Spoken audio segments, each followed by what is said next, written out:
buenas tardes, bienvenidos. Hoy, al igual que hace un par de semanas con la inauguración de la exposición de la Universidad Laboral, fue un día de gozo, pues hoy también es un día de gozo por todo, por estar reunidos entre compañeros y por haber retomado nuestro pues ya famoso ciclo de conferencias de los chispazos de talento. Como todos sabéis, pues marzo de 2020 removió los cimientos de nuestras vidas y entre ellos también el del ciclo de Chispazo de Talento, que estaba montado para esa primavera de 2020 y lógicamente pues hubo que cancelar. Tuvimos la opción de haberlo reeditado, de haberlo celebrado el año pasado, primavera de 2021, de una manera telemática, pero bueno, es cierto que no nos apeteció y esperamos a que las circunstancias sanitarias mejoraran y tener la opción de celebrar la conferencia de manera presencial, que siempre es más enriquecedor para todos. Y ha llegado el día. Estamos aquí hoy con Sol 89, con María y con Juanjo, a los que agradezco enormemente que aceptaran la invitación y a los que pues estoy deseando escuchar igual que todos vosotros. Iba a decir que os invito y os recomiendo navegar en su página web y sus proyectos, pero realmente va a ser como refuerzo a lo que ellos nos van a contar cuando lo hagáis. Bueno, y ahora lo veréis, ellos lo van a explicar. Y como ellos decían en su breve currículum, en contra de la tendencia que nos recomendaban, ¿no?, especializarnos, ellos han hecho todo lo contrario, no se han especializado y trabajan en todo tipo de escalas y todo tipo de proyectos.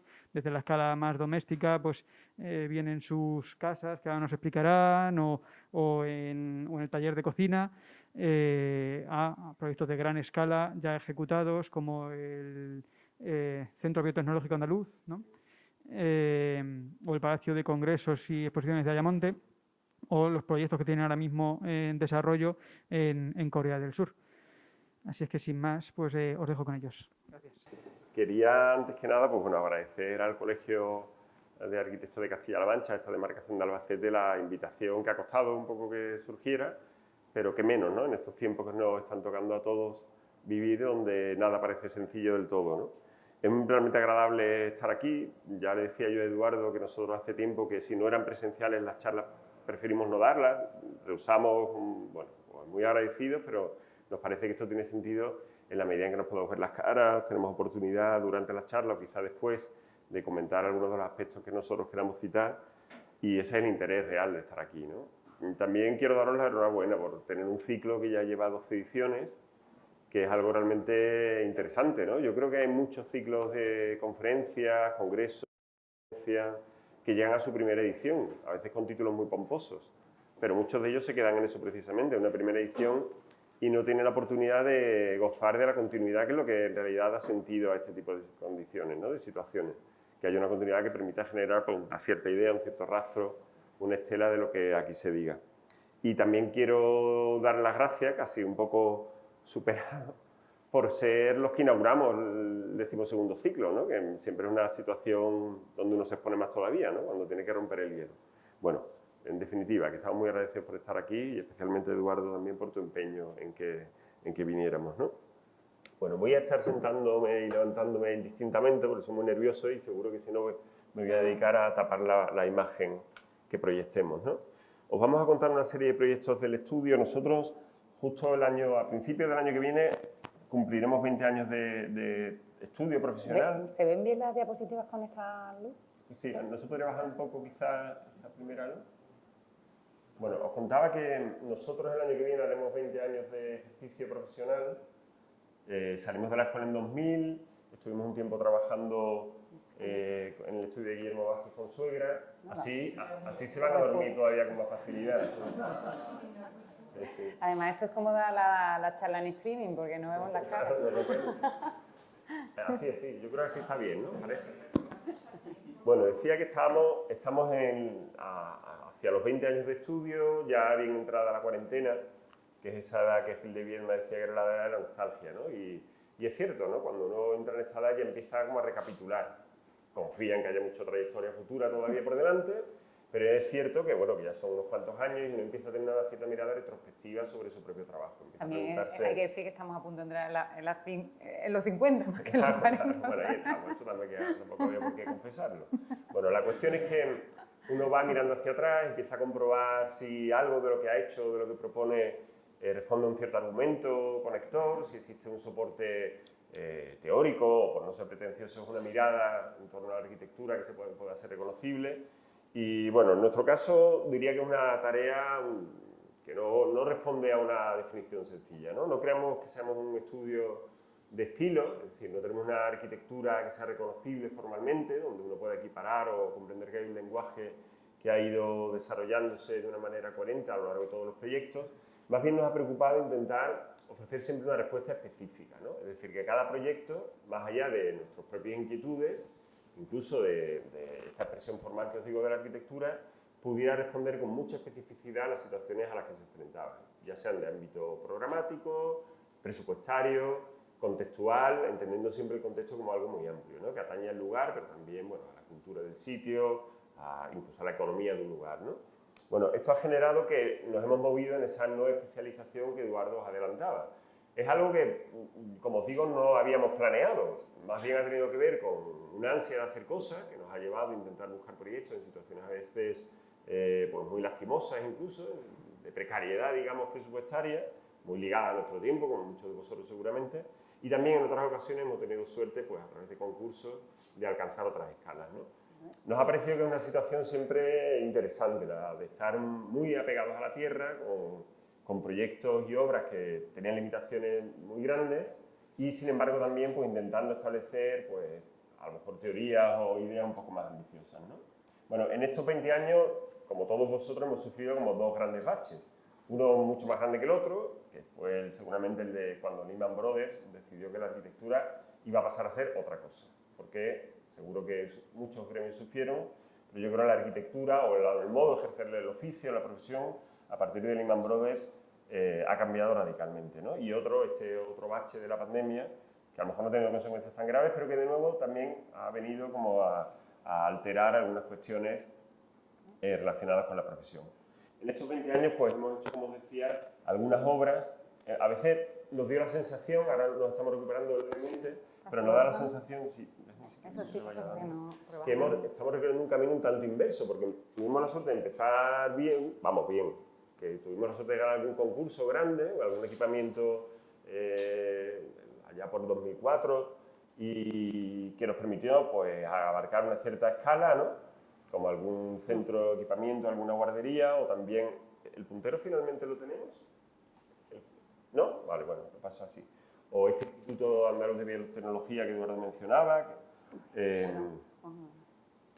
o el caso del Centro de Congresos de Ayamonte que también mencionaba él, ¿no? Equipamientos que hoy no venimos a contar porque, claro, esto que os decía, ¿no? En 20 años preferimos hacer una especie de sección de nuestro trabajo y mostrarla, intentar buscar una idea que os podamos contar que sí creemos que subyace en todos estos proyectos más allá de esa especificidad que os decía que buscábamos, ¿no?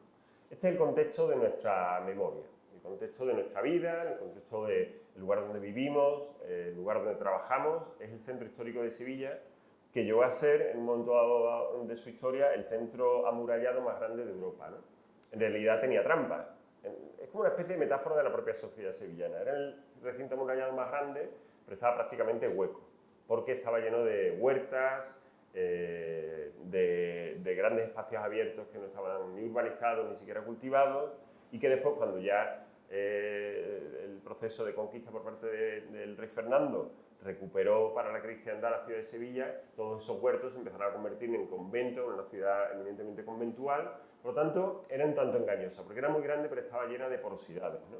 De modo que sufrió una forma de crecimiento muy específica, ¿no? Y de alguna manera diferente a otras ciudades, ¿no? Se generaron grandes manzanas, como esta, por ejemplo, que os traigo de ejemplo, que llegan a medir por 150 metros por 100 metros, en este caso, haceros una idea que una manzana de Plan Cerdá mide 113 por 113 metros, ¿no? Entonces, son manzanas de raíz musulmana y después medieval que sufrieron un curioso método de crecimiento por implosión, es decir, por una especie de densificación de la manzana que primero construyó su perímetro, albergando en su interior huertas, como decía, vacíos, y a través de los siglos se fue densificando mediante una fragmentación que se articulaba a través de infinidad de patios, alarves, zaguanes, pasajes, toda una suerte de un catálogo de espacios intermedios que permiten que estas grandes superficies densas se articulen y obtengan luz y también privacidad y ventilación, ¿no? Claro, eso ha generado pues, una colección de espacios de ámbito no exclusivamente sevillano, como es lógico, meridional, todo lo que tenga que ver con la cultura árabe está plagado de este tipo de espacios, donde los tránsitos entre lo público, entre la calle y lo más privado, la habitación, se transita a través de un gradiente que paulatinamente nos va introduciendo en el mundo más doméstico, ¿no? Claro, hay esta suerte de espacios como habitaciones que no pertenecen, o mejor dicho, que pertenecen tanto a la calle como a la casa, a partes iguales. Esta suerte que también conoceréis de viviendas... ¿Este soy yo? ¿Sí? Ah, perdón, sí. De viviendas corraleras, ¿no? De viviendas corral o que son casas patio muy populares, que surgían en torno a estos porosidades de testigos y que generaban también esta situación vivencial que yo creo que es de máximo interés, donde la calle de alguna manera invadía el interior de las manzanas, donde lo público y lo privado se confundían, donde los ámbitos más domésticos de las edificaciones eran también capaces de acoger algo de vida colectiva, modelos que curiosamente ahora en ciertas viviendas que consideramos de vanguardia se está intentando replicar, ¿no? Es decir, donde haya modelos híbridos, donde lo público y lo privado tienen cabida al mismo tiempo, ¿no? Al final se trata de una ciudad porosa que os recordará, os habrá recordado seguro a esta representación de Giambattista Noli de Roma tan célebre, ¿no? El famoso plano de las plantas bajas de Roma, de la Roma renacentista y de la Roma imperial también, ¿no? Bueno, Noli lo que apuntaba precisamente era que la lectura de la ciudad solamente como un elemento divisorio entre lo privativo y lo público, como si la división de la ciudad lo hicieran las propiedades, no era errónea, sino que si uno atiende más bien a cómo se vive el espacio urbano, más bien se dibujaría una ciudad donde los bajos de ciertos edificios, en el caso de Roma los palacios, las iglesias, se pueden considerar como espacios públicos, pero de alguna manera protegidos por la edificación, pero sin perder esa condición de extensión del espacio público. El caso de Sevilla, o de una ciudad hermana, que tiene la misma genealogía, Córdoba, en realidad no atiende a esa condición palaciega, ¿no? No es el caso de Roma, pero sí a través de lo popular, como os he contado, a través de esa implosión o degeneración de densificación de la manzana, se ha ido convirtiendo en una especie de queso de Gruyère, donde la vida pública no se limita solo a las calles y a las plazas, sino también al interior de las manzanas, ¿no? Nos hemos dado cuenta que en el fondo, pese a esa diversidad, no especialización que Eduardo os contaba, eso subyace en nuestra arquitectura, es decir, hay algo de pretensión de que lo público contamine lo privado, de que los tránsitos de la afuera al adentro siempre sean paulatinos y lentos, y bueno, muchos de nuestros proyectos se articulan de esta manera, ¿no? El primero que os vamos a contar tiene que ver con una condición muy particular. Aquí no sé si veis una mancha un poco más gris que las demás. Ah, es que esto nos señala. Es que el puntero nos señala. Bueno. Sí. ¿Ah, sí? Vale. ¿Aparece por ahí? Si no me levanto, da igual. Vale, bueno. Bueno, el caso es que hace un tiempo... No, María, la vas a liar, déjalo. Es que vamos a empezar, como tampoco somos muy hábiles nosotros con los medios tecnológicos, como nos metamos donde no nos llaman. Bueno, decía que en un expediente patrimonial de una casa del Renacimiento que hace 5 años un cliente alemán adquiere y nos pide intervenir en ella, tenemos la fatídica idea de estudiar el lugar, las ordenanzas, el plan especial de protección y concluir que las fichas del catálogo estaban mal redactadas. Y le proponemos a este cliente nuestro alemán, que no es hostelero, el edificio se iba a dedicar a un hotel, pero él no se dedica a eso, le proponemos modificar la ficha del plan, sin saber, en nuestra ignorancia, que eso supone abrir el PGO, generar toda una serie de procesos que en una ciudad con tanto grado patrimonial como Córdoba hace un proceso eterno, que llevamos 5 años con él, por fin hemos conseguido la licencia de obra. Y en este proceso tan lento nos encargó otro proyecto distinto, que era la ampliación de sus oficinas que él monta en los años 80, cuando llega a Córdoba desde Alemania, y se da cuenta que Andalucía y la cuenca mediterránea, porque su empresa se amplió a toda la cuenca mediterránea, es un lugar de potencial agricultura ecológica. Empieza a traer métodos que en Alemania eran bastante habituales, administraba agrícola, bueno, administraba, le enseñaba técnicas de cultivo ecológico y después comercializaba esa fruta, ¿no? La empresa es muy próspera, es un lugar como de hermanamiento entre Alemania y Córdoba. Cuando uno entra aquí, todo el mundo son hijos de cordobeses que emigraron en los 60 y los 70 y es un personaje especialmente realmente, bueno, que yo le traigo mucho cariño porque, como os digo, entiende que la arquitectura es un oficio que necesita reflexión y nos llevamos bien. La cuestión es que él nos propuso la posibilidad de que su oficina se mudara a un lugar de Radio Cordobés, que proyectara un edificio de la planta y que, bueno, pues de esa manera, que también es un modo habitual, crecieran las oficinas. Pero hubo una reflexión mutua, encabezada por él, todo hay que decirlo, donde acordamos que los centros históricos, como el de Sevilla y como el de Córdoba, que son súper turísticos, necesitan dar una oportunidad a la ciudad que no sea solamente el uso tan extensivo y expansivo como es el del turismo, que en algunos casos está generando verdaderos problemas, ¿no? Entonces, él decidió que la oficina se iba a quedar en el centro de Córdoba como una forma también de compromiso con la ciudad que tan generosamente le había acogido años antes, ¿no?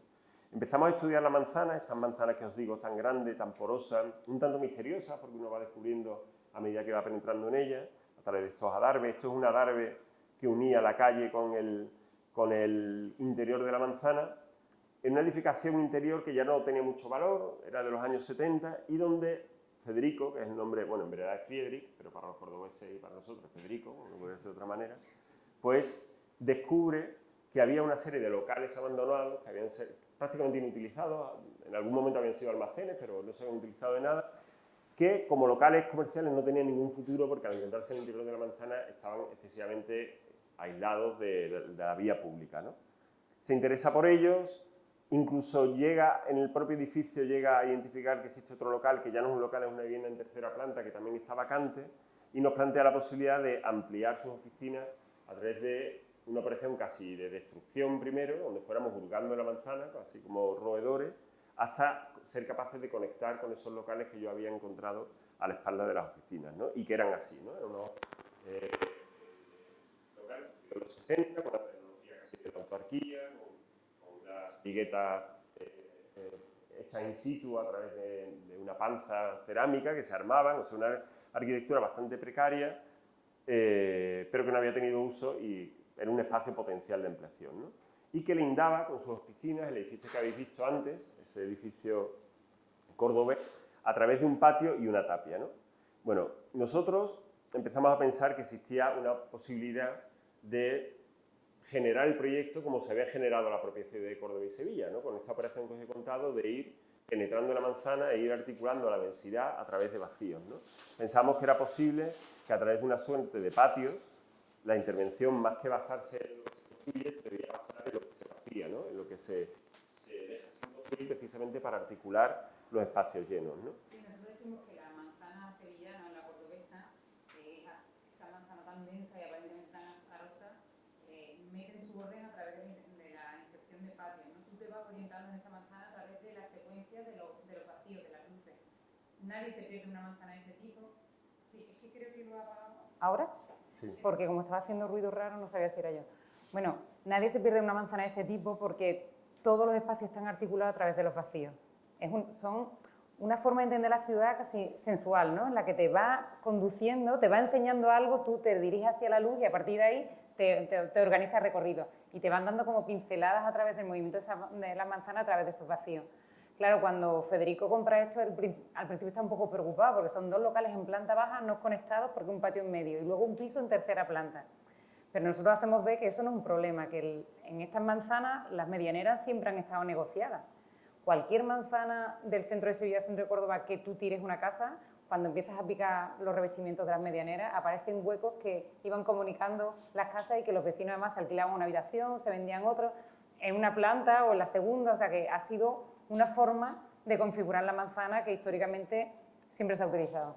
Unos años antes habíamos participado en un concurso de la Bienal de Arte Contemporáneo de Sevilla, que fue una bienal que adquirió un cierto prestigio hasta que llegó esta crisis de la que ya hemos hablado y ya no hubo más ediciones. Vosotros habéis conseguido perdurar, pero ellos no perduraron. El caso que en un intento de que la Bienal se imbricase con la sociedad sevillana, organizaron un concurso donde proponía una serie de solares, pero claro, era un concurso de arte contemporáneo, no hay que olvidarlo, no era un concurso de arquitectura propiamente dicho, ¿no? Nosotros nos presentamos porque nos parecía que era una oportunidad de ensayar alguna cosa que tenía que ver con esto, ¿no?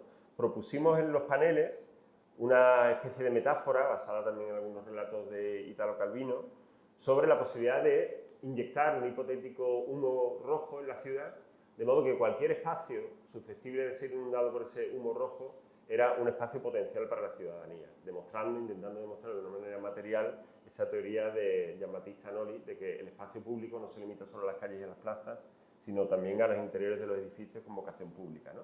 Estos eran los montajes que presentamos para el concurso.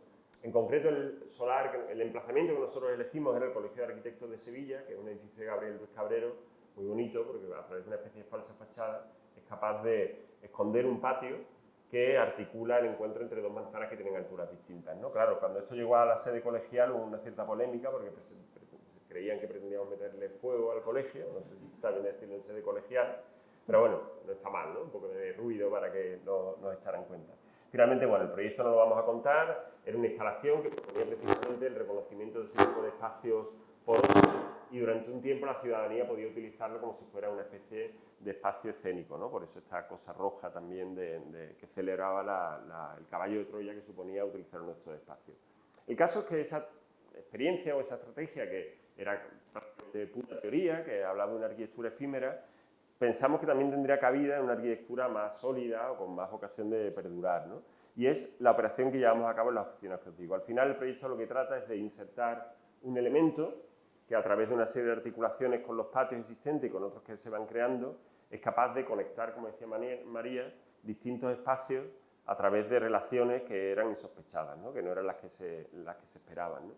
Al final se trataba de que los vacíos, los patios, eran capaces de articular, generar transparencia y también generar continuidad entre los antiguos espacios y lo nuevo, porque también una pretensión del proyecto es que hubiera una sucesión de continuidad, es decir, no se leyera el proyecto como una sucesión de fases ampliadas, sino que hubiera esta sensación de espacio fluido que desde la calle va entrando y acaba atravesando la totalidad de la manzana, ¿no? Bueno, os voy a enseñar algunas fotografías. Este es el ámbito todavía original de la oficina, donde ya hay un brazo que engancha, atraviesa la fachada y desde este punto pues se lanza a través del patio con una arquitectura que también intentamos que sea pues, muy ligera, ¿no? Que tenga esa vocación casi de instalación más que de construcción, ¿no? No tanto de un elemento que perdure, o bueno, pretendemos que perdure evidentemente, pero sí que relate un poco esta condición casi de espacio que ocupa un vacío que estaba vacante en la ciudad, ¿no? Bueno, al final los elementos con los que se construye son muy sencillos. Hay un capítulo previo muy importante que atañe más a la destrucción que la propia construcción. Se trataba de demoler tapias, de demoler cerramientos para generar esta continuidad. Y después aquellos locales tan precarios que nos enseñaban, pues como eran tan bajos, tenían tan pocas condiciones espaciales, pues la estructura aparece de una manera muy desnuda para no tener que bajar demasiado los falsos techos y generamos un techo con una patente alemana de un techo de madera, perdón, que tiene unas altísimas condiciones acústicas porque como esa edificación como era muy precaria y en realidad tenemos viviendas encima, pues necesitamos generar como un espacio con la suficiente autonomía acústica y con mucho confort, ¿no? Entonces se van generando como esta especie de campanas, de techos como si fueran palios con este friso que envuelve un poco el espacio de trabajo, ¿no?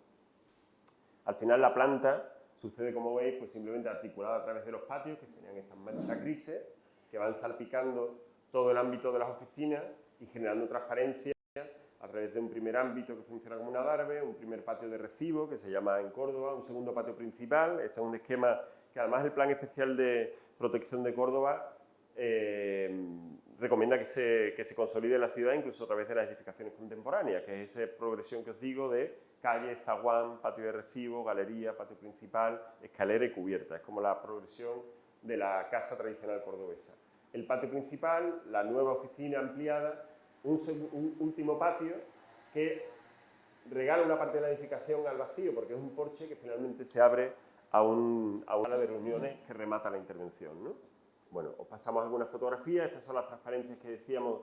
Esta era la tapia del muro que veíais antes en el patio y que ahora, bueno, pues procurábamos que hubiera esa transparencia que fuera cosiendo las distintas partes de la edificación y que además confiere, de nuevo, pues esto no es un invento, no lo vamos a contar como algo propio. Es verdad que el plan especial del casco histórico de Córdoba ya recoge en sus bases algunos temas que tienen que ver con las condiciones bioclimáticas de los patios de Córdoba. No sé si los conocéis, pero si habéis entrado, de repente la temperatura de la ciudad baja unos grados en el patio. Y en parte es porque todos los patios están constituidos con chino lavado directamente sobre el terreno.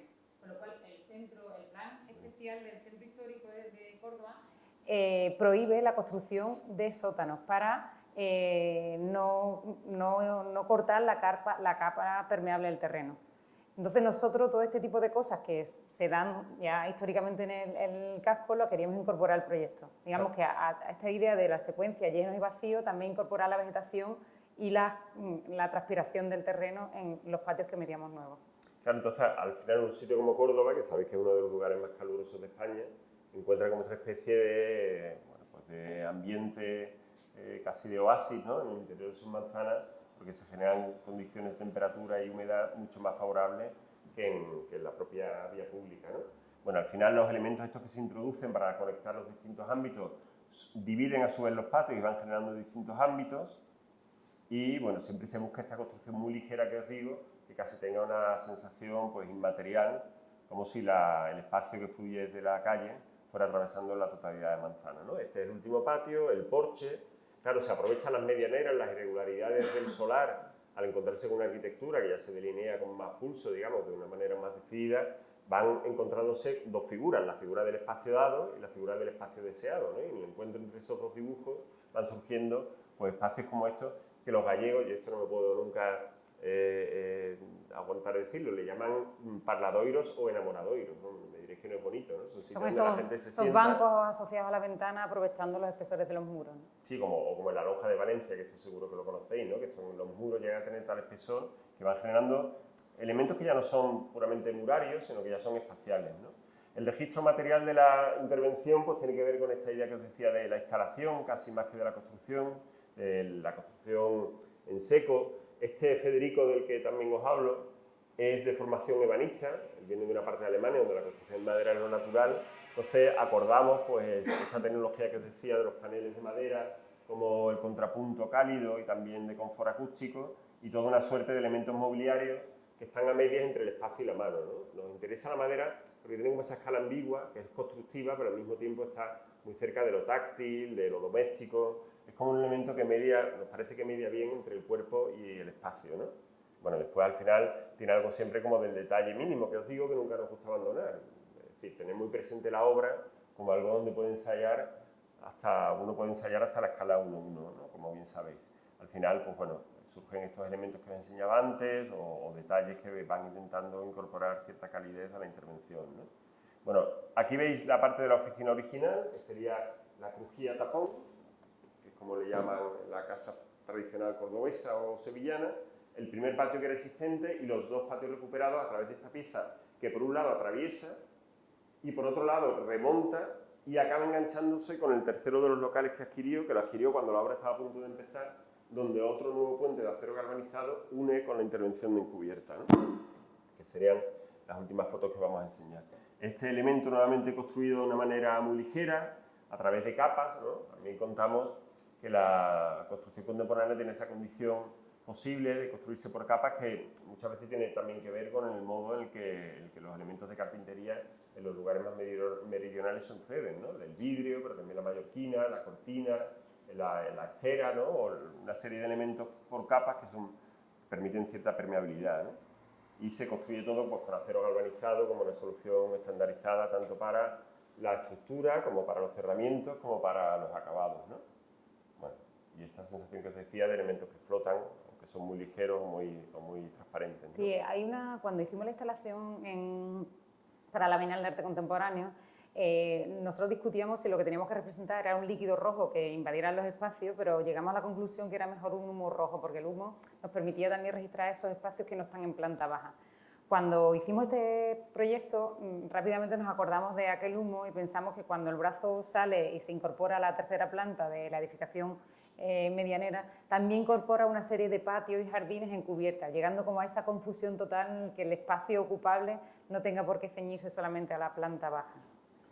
Bueno, este proyecto en realidad tiene que ver, como os digo, con una forma de actuar que de una manera seguramente más azarosa que buscada ha ido sucediendo a lo largo del tiempo, muy mediada por el contexto en el que trabajamos, ¿no? Como os digo, contextos muy densos, pero al mismo tiempo muy porosos, donde la arquitectura contemporánea o los nuevos proyectos tienen que llegar a un cierto acuerdo. No existe la tabula rasa, ni siquiera cuando trabajamos en nueva planta creemos que existe un papel en blanco, siempre hay algún lugar que se puede vislumbrar, como cuando uno dibuja con un diapos, ¿no? y se filtra debajo del papel algún tipo de dibujo, de fotografía, siempre creemos que existe la posibilidad de ceñirse o de apoyarse en alguna idea, ¿no? Y esta condición a nosotros nos parece sugerente, a veces conflictiva, sin duda, pero también nos parece que cuando uno llega a una cierta condición de naturalidad, como la postura de estos niños, ¿no? Donde que finalmente, seguramente les ha costado subirse a este meteoro del Museo de Houston, pero finalmente encuentran como su lugar dentro de la porosidad de la piedra, nuestra arquitectura aspira a que suceda esta condición de que cedemos cosas, no nos comportamos de una manera autónoma, pero finalmente podemos incorporarnos de una manera natural a las estructuras urbanas dadas, ¿no? Es el caso también de una intervención que funciona en claves parecidas a esta de Córdoba, aunque es anterior a ella, que es una escuela de hostelería que hicimos en la localidad gaditana de Medina Sidonia. Bueno, sabéis que Cádiz es la población europea que lleva más tiempo ocupada, desde sus orígenes fenicios, hace 3.000 años, en continuidad quiero decir, hubo otras, pero que por algún motivo dejaron de estar ocupadas, ¿no? Y ligada a Cádiz pues está toda el área de la Janda, que es este de aquí, que es el gran valle que va entrando en la península y que utilizaron los musulmanes para acabar entrando en el territorio ibérico. Y hay algunos puntos que son especialmente importantes y estratégicos y por eso también fueron muy prontamente ocupados. Es el caso de Medina Sidonia, que al desarrollarse sobre una colina, rápidamente se utilizó como atalaya de control de la entrada por el sur a la península ibérica y a través de una fundación de un templo de Hércules fenicio y después, lógicamente romanos, sabéis cómo se construyen estas ciudades de sobra, se coloniza y se construye una ciudad a los pies de ese templo dedicado a Hércules en principio y después a la fortaleza que va desparramándose por la ladera, ¿no? Al final es un pueblo blanco, a la manera, si queréis, que tendréis en la cabeza del pueblo blanco andaluz, propio de los lugares de la campiña o incluso de las estribaciones de las sierras andaluzas, en este caso de Cádiz, donde al final una mancha blanca de muros encalados, cubiertos siempre por tecnología cerámica, ya sean tejas o la cubierta plana andaluza, acaban por configurar una cierta arquitectura que no funciona solamente por la unidad, sino por el complejo, un tanto amalgamado, que configuran la suma de todas las distintas edificaciones, ¿no? Bueno, pues en ese contexto que os digo, teníamos que intervenir en un antiguo matadero que se había construido a finales del siglo XIX y que en los años 70 fue abandonado porque ya no era capaz de cumplir con los estándares de higiene y de una cierta industria, en definitiva, que es la industria del matadero, ¿no? Bueno, este es el edificio tal como lo encontramos. Había una crujía, esta crujía que os digo que le llamamos normalmente crujía tapón, porque tapa el solar, tapa el gran vacío hacia la calle. Una gran tapia con una puerta de reses, que estará todavía la del final de su uso como matadero, donde a un lado quedaban las reses, al otro lado quedaba el matadero propiamente dicho, ¿no? En los 40 años que lleva abandonado hasta que llegamos nosotros, pues este edificio había ido convirtiéndose en un espacio pues, que se había ocupado, se había utilizado como escombrera municipal, ¿no? Más o menos legal. Yo no creo que aquí hubiera tampoco voluntad de malversar el patrimonio, sino que el propio ayuntamiento, cuando no sabía qué hacer con algo, lo metía ahí, los propios vecinos supieron que ahí podían tirar, que sabe qué, y lo iban dejando allí, y el matadero pues, empezó a sufrir un proceso de deterioro muy importante, ¿no? El matadero original respondía a este esquema de una arquitectura que construye una parte de la cultura arquitectónica andaluza, ¿no? Que es una arquitectura humilde, con tecnologías constructivas siempre pues, casi rozando lo precario, pero con una cierta dignidad. El matadero original se construía en torno a un patio bien trazado, con una traza regular, pues, con hechuras incluso de caserío popular de más nivel, con esa crujía trapón que os decía, una gran sala, que era la sala de vacuno, donde se sacrificaban las reses de vacuno, y otra pequeña sala que es donde se gestionaba el matadero, ¿no? Y este era el gran corral que os decía, encerrado por un muro muy potente de tapial, donde con el tiempo se habían ido construyendo elementos ya de mucha menor calidad, como las pocilgas, el paseo que le llamaban de sacrificio, el callejón de sacrificio, que a través de una serie de burladeros pues iba conduciendo las reses de un sitio a otro, o este patio, que no llegaba a ser un patio, sino simplemente un cercado, donde las reses esperaban pues, el momento fatídico, ¿no? Bueno, había una lectura muy evidente, aparte había una ficha del catálogo redactada por arqueólogos que dejaba bien a las claras que todas estas edificaciones grises, las veis, ¿no? Tenían mucho menos valor y por lo tanto una primera operación evidente del proyecto era demoler todo eso y limpiar el complejo original en torno al patio. Sucede que el proyecto que tenemos que desarrollar es una escuela de hostelería, no sé si os lo he dicho, que es un proyecto, bueno, no sé si habéis enfrentado alguna vez a él, perfectamente tabulado por la normativa, porque en la medida en que trabaja sobre cuestiones alimenticias, pues tiene que tener condiciones de higiene muy claras, y el programa, que estaba regido por la Junta de Andalucía, prácticamente discriminaba una gran cocina didáctica que debía estar partida en tres, una parte de cocción, otra parte, perdón, de limpieza, otra de cocción y otra de condimentación, un par de aulas teóricas que debían servir para que los cocineros y camareros que iban a ser formados allí pues, pudieran aprender cuestiones, incluso idiomas y demás, y una serie de espacios menores ligados pues, a la actividad que tienen que desarrollar, es decir, almacenes, cámaras frigoríficas, bodegas, aseos, vestuarios para los chavales que iban a estudiar allí. Es decir, había una colección de espacios menores que a nosotros nos preocupaba mucho. Nos preocupa mucho porque tenemos la teoría que el primer acto de intervención patrimonial es acertar con la decisión de qué uso se va a desarrollar en estos edificios protegidos, ¿no?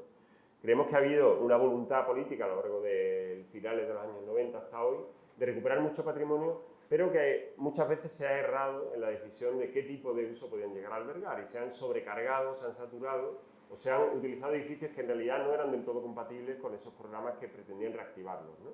Entonces, la primera decisión es preservar el edificio original, que corresponde bueno, a esta crujía y a estas dos crujías que encierran el patio, vaciarlo completamente y asegurarnos que no va a estar dependiente de ningún tipo de uso subsidiario, de ningún tipo de uso menor.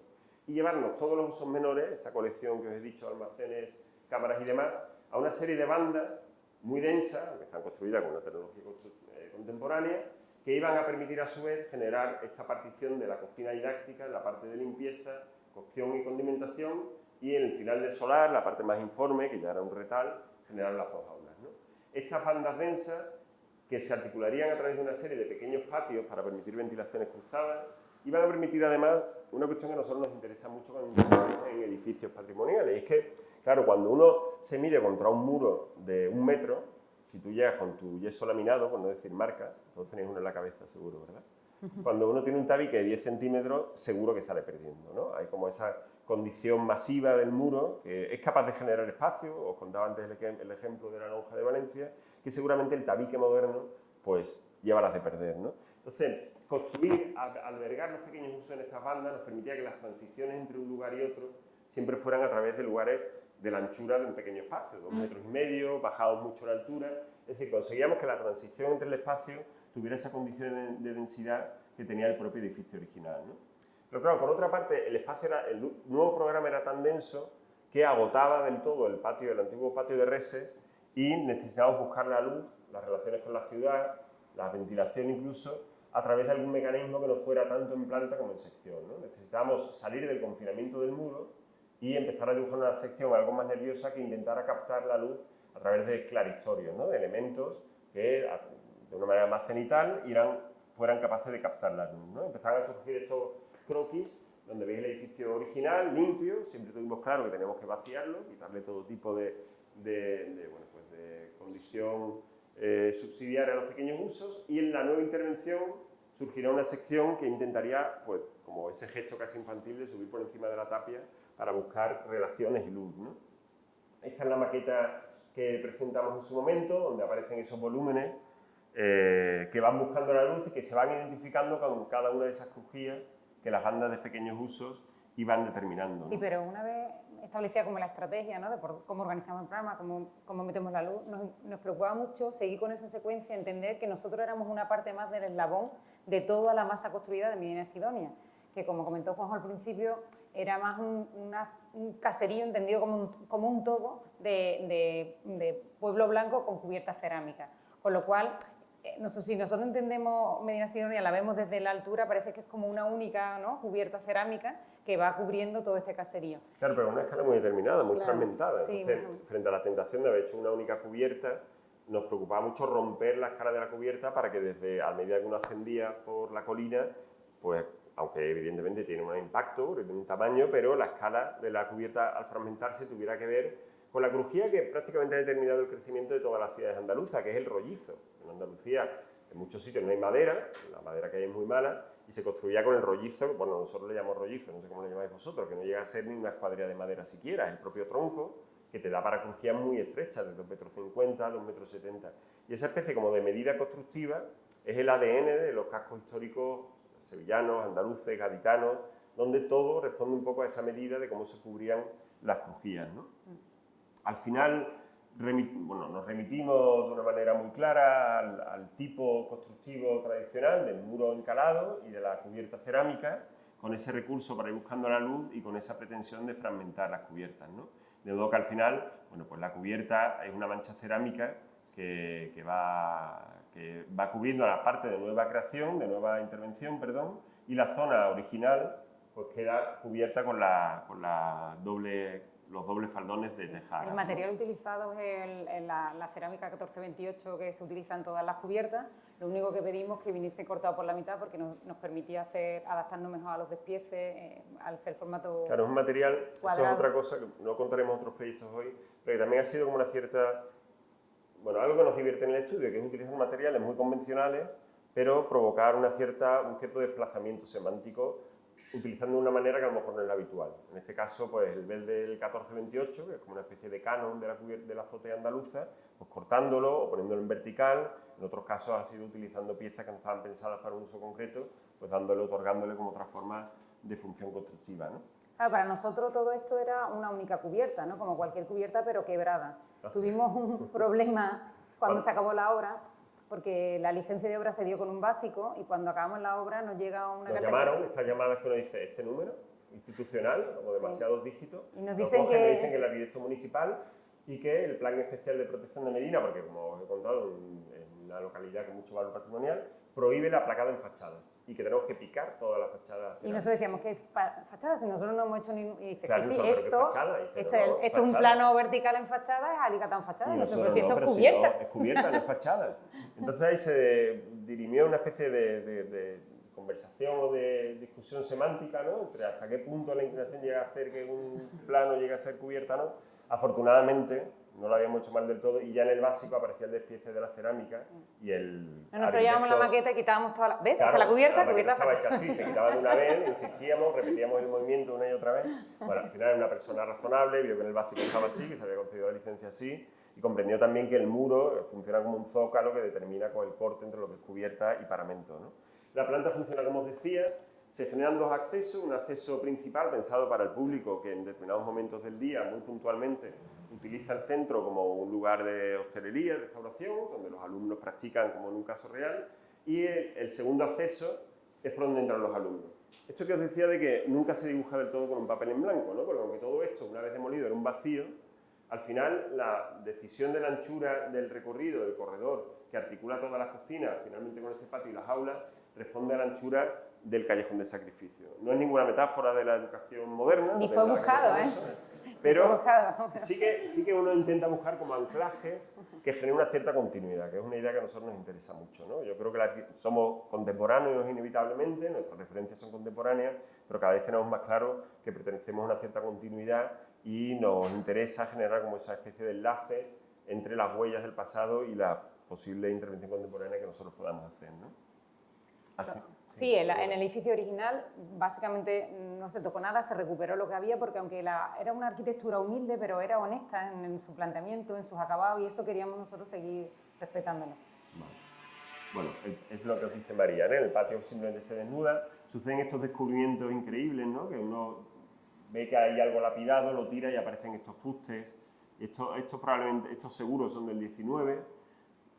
Empieza, bueno, en la parte del callejón de sacrificio, como la cocina tiene una función didáctica, esto puede ser un poco evidente, pues se generan relaciones de transparencia mayores que en un restaurante habitual, donde a lo mejor lo que sucede en la cocina está un poco más ajeno a las personas que deambulan por el edificio, y la cocina pues va adquiriendo la luz que os decía a través de esta sección más nerviosa que permite ir captando la luz a través del muro y que genera pues estas bandas anchas con los espacios servidores que os decía, con las transiciones densas y con los pequeños patios que, bueno, de una manera un poquito quizá inocente planteábamos que se cultivaran con plantas culinarias, ¿no? Pensábamos que el alumno, así de una manera casi romántica, lo de que eso estaba prohibidísimo, ¿no? Porque, por supuesto, tienes que respetar todo tipo de cadena de limpieza, en fin, y quedara como una cosa decorativa y ya está, y nada más, ¿no?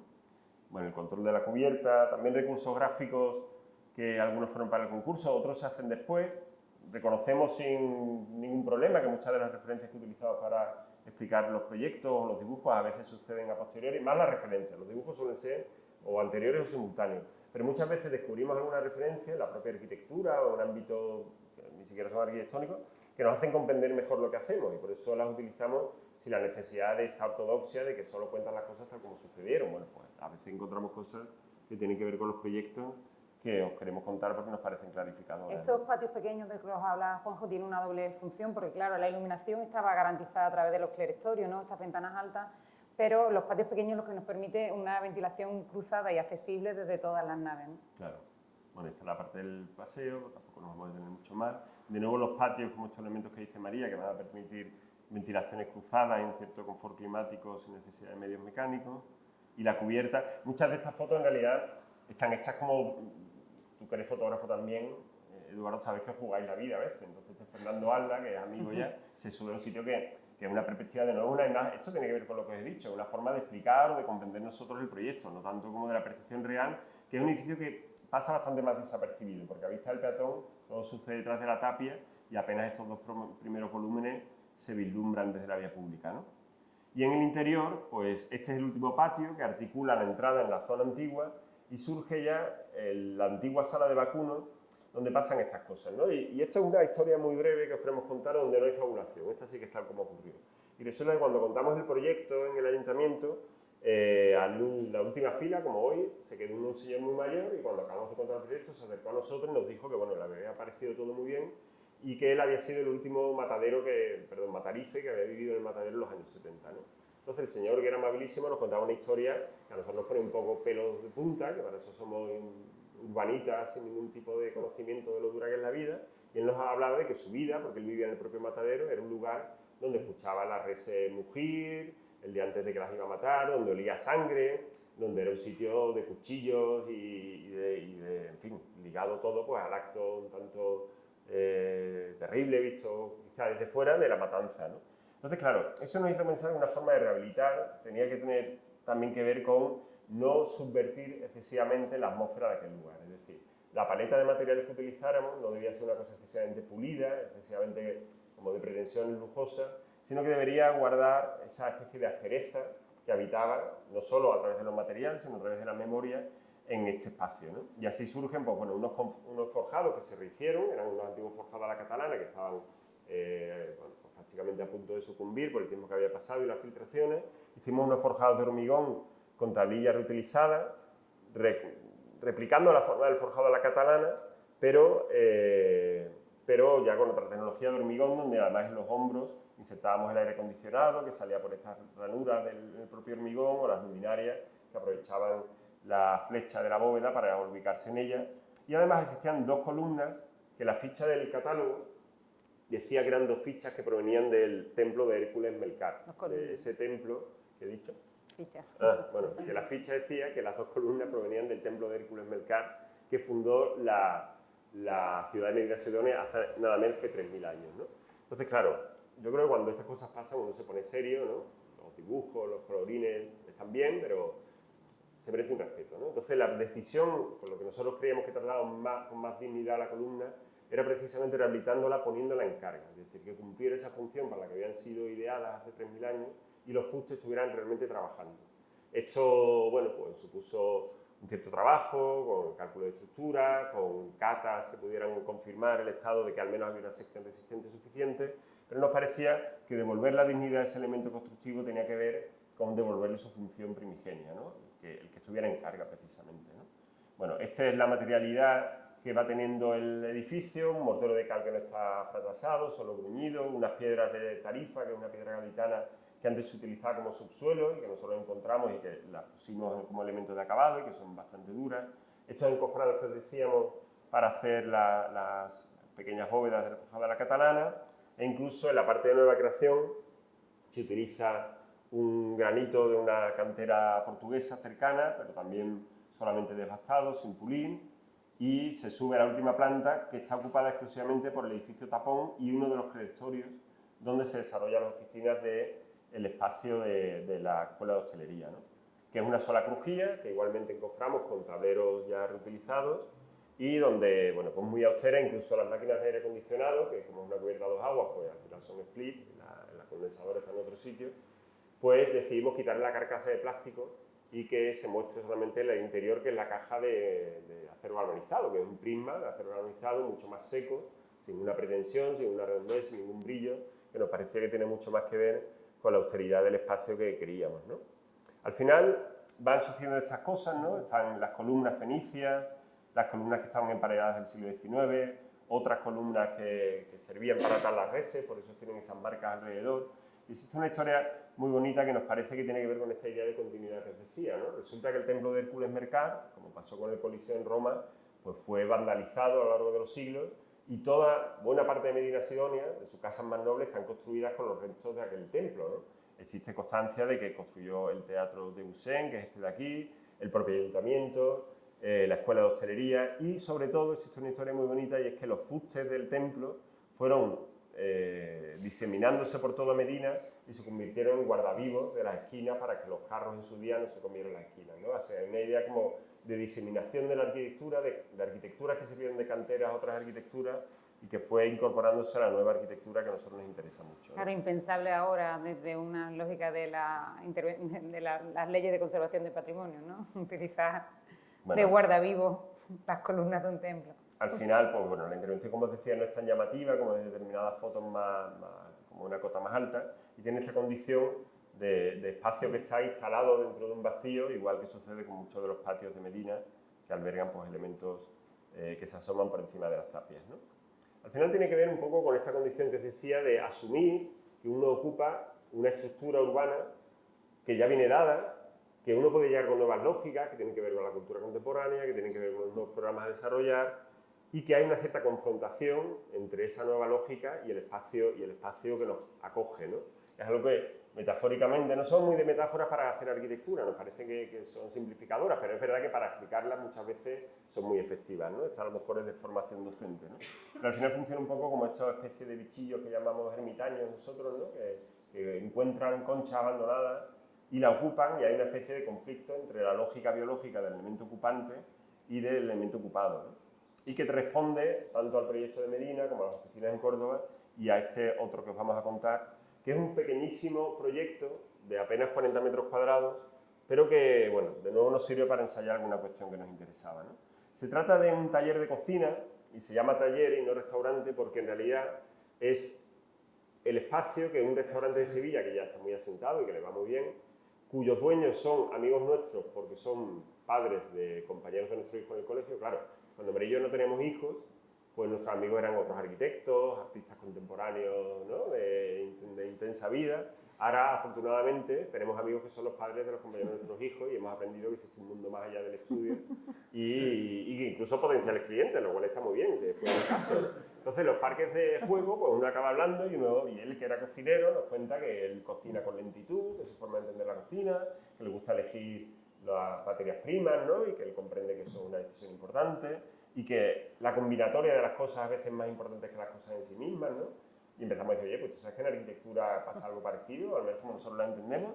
Y uno se da cuenta que hay como concomitancias con otros actos creativos también, técnicos también, que nos parece que son de alguna manera hermanos, ¿no? Bueno, pues esta historia, igual me lo camelé diciendo estas cosas, pero Javi, que ya es amigo también, dijo, venga, pues queremos volver al inicio de nuestro restaurante, que era una especie de historia underground que ellos montaron precisamente en esos corrales que os he contado que todavía existen en los centros como el de Sevilla y de Córdoba, que son lugares donde suceden actividades que no son solamente residenciales, también habitan artesanos, hay talleres de distintos oficios, y ellos montaron hace 20 años un pequeño taller donde ensayaban platos de cocina y uno cenaba allí pero sin reserva, llamaba y sabía el sitio, entraba, te sentabas con el que te tocara, porque no podías elegir sitio, y comías lo que el cocinero ese día estaba ensayando.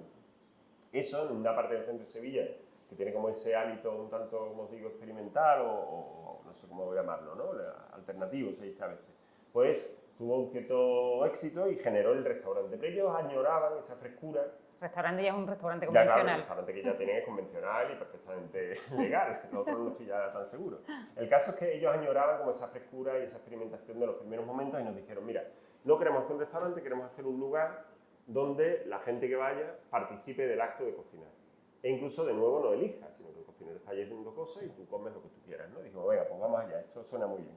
Y nos dijeron, pues tenemos un local que hemos alquilado, que es este de aquí. Nos enseñan un local de 40 metros cuadrados, con una pequeña construcción muy precaria, que el que se lo había alquilado le decía que, por supuesto, echaran ya los aseos, que esto mañana podía estar funcionando. y que además tenía esta condición tan particular de que es un edificio del siglo XIX con estructura muraria de ladrillo y soportes de fundición. Bueno, pues tiene soportes de fundición justo en medio. O sea, 40 metros cuadrados y un pilar en el centro. Entonces... Y un pequeño patio al fondo, que era un patio de luces, que responde a una sección, que aquí veis, de un edificio del 19, como os digo, que tiene 4 plantas muy altas además, porque estamos en la zona del centro de Sevilla que es más señorial, ¿no? Entonces, claro, estamos en una situación casi de una arquitectura enterrada. Nosotros defendemos que la cota cero del centro de Sevilla no es tanto las aceras como las azoteas. Es una ciudad que se puede entender como si estuviera excavada, como si a través de la sustracción de la masa de los patios la ciudad es posible, pero que en verdad la cota cero es las azoteas, ¿no? Cuando a mí me hablan, por ejemplo, del proyecto de Fernando Higuera del Rascainfierno, ¿no? Lo conocéis bien, vamos, yo todo mi respeto y admiración por Fernando Higuera, pero esto del Rascainfierno se inventó en Sevilla en el siglo III, ¿sabes? A base de patios que en realidad lo que hacen es vaciar la masa, ¿no? Bueno, pues en esta situación donde una arquitectura está prácticamente enterrada, en la calle de enfrente está prácticamente donde acaba la diapositiva, o sea, realmente la luz es muy tenue, y con un pilar en medio. Estas son las imágenes que os digo, esta construcción que decía el dueño que en realidad eran los aseos. Surge esta idea donde ellos empiezan a hablarnos de la cocina como un acto participado, donde el cocinero no está de espaldas a los comensales, sino que actúa como una especie de oficiante, como si fuera una especie de ceremonia, donde abiertamente le habla a los que van a cenar al mismo momento que está cocinando. Entonces surge un giro de diseño que es debido al movimiento corpóreo, ¿no? No tanto como a una pretensión geométrica, que también nos interesa mucho, somos firmes defensores de que la arquitectura puede surgir de cualquier ámbito, pero llega un momento donde las herramientas tienen que ser disciplinares, la geometría, el dibujo, la construcción. Empieza a surgir un diseño que tiene más que ver con imaginar a la gente moviéndose alrededor del pilar y del cocinero, ¿no? Empieza a generarse pues, esta especie de círculos en torno al pilar que nos recuerdan pues momentos de la arquitectura que son casi míticos para nosotros, que guardamos casi como no sé, como la gente muy, así muy pía, que lleva a los santos en las carteras, ¿no? En la cartera metida, pues nosotros llevamos a nuestros santos, ¿no? Y Aldo Vanek es uno de ellos, ¿no? Y recordamos estas fotos del niño, casi, no se sabe si el niño ha generado el surco, o si el surco estaba antes, pero existe como esta idea un poco casi hipnótica de moverse alrededor del pilar, que va sugiriendo que el pilar no era un problema, sino el pilar en realidad iba a ser como el aliado del proyecto, ¿no? Y surge también esta idea de, en un espacio tan exiguo, crear una arquitectura de nuevo más instalada que construida, ¿no? Se trataba de hacer un elemento de madera. María, que es muy graciosa, decía, antes hacíamos centro de congreso, ahora hacemos muebles bar. Y es verdad que esto estaba casi al límite del mueble bar. De nuevo, esa condición que os digo del mueble como un elemento que está entre lo constructivo y la mano, ¿no? Y en lo corpóreo. Donde al final generamos una geometría que respondía a la situación que os decía de uso del espacio, aunque no estuviera del todo de acuerdo con un lugar dado. Es decir, había un cierto conflicto entre el espacio deseado y el espacio encontrado, o el espacio que nos albergaba, que era el cuadrado, ¿no? Entonces pasa, esta es una maqueta, la maqueta que se hizo de trabajo del estudio es lo que hay dentro, y antes era de capelina al exterior, pero luego nos llamaron para exposición y dijimos, bueno, es el momento de hacer como una maqueta que sea como mucho más densa, que cuente un poco esta historia de que estamos metidos en una estructura muy intensa en su interior, ¿no? Claro, hay esta condición también como de las cajas de reloj, no de los Swatch, yo siempre llevo Swatch, cuya caja coincide exactamente con el reloj, sino de los relojes buenos, ¿no? De estos que la caja es como una especie de paralelepípedo neutro y cuando uno lo abre descubre un mundo acolchado donde se guarda el reloj que responde a otra geometría, ¿no? Como hay como esta especie de reverberación entre lo plano o el plano y la figura más orgánica, ¿no? Que responde a otra situación. Claro, evidentemente ya habréis sospechado que estamos hablando del barroco, ¿no? Estamos hablando de un recurso. A nosotros nos interesa un día, bueno, no es un día, pero con el tiempo comprendimos que aquello que nos contaban en las escuelas de arquitectura como una historia, la historiografía de la arquitectura, en realidad no era tal. En realidad eran arquitectos que tenían problemas y que resolvieron problemas. Y el día que comprendimos eso nos dimos cuenta que la referencia no podía ser solo el movimiento moderno, que la diferencia no podía ser solo la arquitectura contemporánea, sino que el problema del proyecto arquitectónico abarca todo aquello que podamos llegar a conocer de la historia de la arquitectura, ¿no? Nos pareció un momento liberador, infinitamente más nutritivo, y de repente nos gusta pensar que nuestras relaciones a veces tienen más que ver con Borromini, y en este caso pues San Carlino alle Quattro Fontane, que funciona un poco en las mismas claves. Esto es solo una parte de San Carlino sabéis que está en una esquina, ¿no?, de un cruce, y tiene un conflicto parecido. Borromini quería hacer un óvalo, un espacio oval, y sin embargo el solar, el espacio dado, no tenía nada que ver con esa geometría. Y existe todo un cinturón de espacios intermedios que median, que concilian la geometría urbana con el espacio interior, la ciudad con la habitación, ¿no? Al final, nuestra planta se desarrolla, perdonadme la comparación, salvando las distancias, lógicamente, en esas claves de comprender que buena parte de la arquitectura contemporánea se dirime precisamente en los espacios menores, como sucedía en la escuela de hostelería, ¿no? El problema suelen ser pues, las instalaciones, los aseos, los almacenes. Entonces, al final, había una suerte de pequeños espacios que había que solventar, un vestíbulo de entrada, ¿no? Previo, para conseguir una cierta amortiguación acústica, un aseo que debía cumplir, aunque sea por los pelos, con la adaptación a los discapacitados, un office, una parte en una cámara frigorífica, un cierto almacenamiento, botellero y demás, y que ese tipo de espacios, pues a través de la geometría, del dibujo, podían ayudar a conciliar el espacio cuadrangular dado con el espacio circular que el pilar y el movimiento de los comensales en torno a la mesa iban a determinar, ¿no? Bueno, al final os enseñamos algunas fotografías, creo que se ve como un poco más naranja de lo que en verdad es. Se trata de una madera de cedro, que, bueno, sabéis que es una madera rubia con menos nudos que el pino, entonces tiene como una presencia un poco más suave, con un panelado que permite la flexibilidad para ir confiriendo la curvatura y donde los rasteles, además de ayudarle a rigidizarle, pues precisamente hacen de tapajuntas del canto del contrachapado, que sabéis que es el sitio débil de esos panelados, ¿no? Donde como entre el agua estás perdido, ¿no? Entonces, al final, la sensación es como de un elemento mucho más masivo, pero en realidad tiene algo de máscara, ¿no? Como de elemento casi escenográfico. ¿Puedes pasar? Sí. Bueno, este es el espacio como lo veis. Hay una altura, también es algo que nos preocupa, acertar con la escala de las cosas, o sea, no solo la intervención en términos generales, sino que haya elementos que medien de nuevo entre el cuerpo y el espacio, y a una cierta altura se genera un corte con un friso de nuevo, que permite también lanzar mayor densidad de radios para cubrir pues, las instalaciones que van surgiendo por detrás, los refuerzos estructurales que había en el local original. Más almacenaje. Más almacenaje, en efecto, que va surgiendo otras cotas. Y la mesa, que es un elemento también muy importante, que se dibujó prácticamente a la vez que la arquitectura, ¿no? Y que ahora hablaremos de ella. ¿Puedes pasar? Bueno, estos son los lugares intermedios que van surgiendo, el pequeño zaguán de entrada, el pequeño vestíbulo, el ámbito de acceso al aseo, que ya donde hay un cierto engrosamiento de la pieza contra el muro. Bueno, esto si quieres lo vas pasando y tampoco... Y esta pieza, que finalmente, como os decía, funciona casi como un biombo, como un elemento instalado más que otra cosa, ¿no? Al final, claro, todo proyecto tiene sus retos, ¿no? Por pequeño que sea, hoy discutíamos Eduardo y yo, que los proyectos de Corea son casi más fáciles de hacer, los que estamos haciendo ahora en Corea, con otras tecnologías, otras escalas, casi más fáciles de hacer que una pequeña reforma, donde las soluciones tienen que ser mucho más específicas, mucho más ad hoc, mucho más como en la exactitud de un lugar mucho más exiguo, ¿no? Por lo tanto, hay que ser más precisos, ¿no?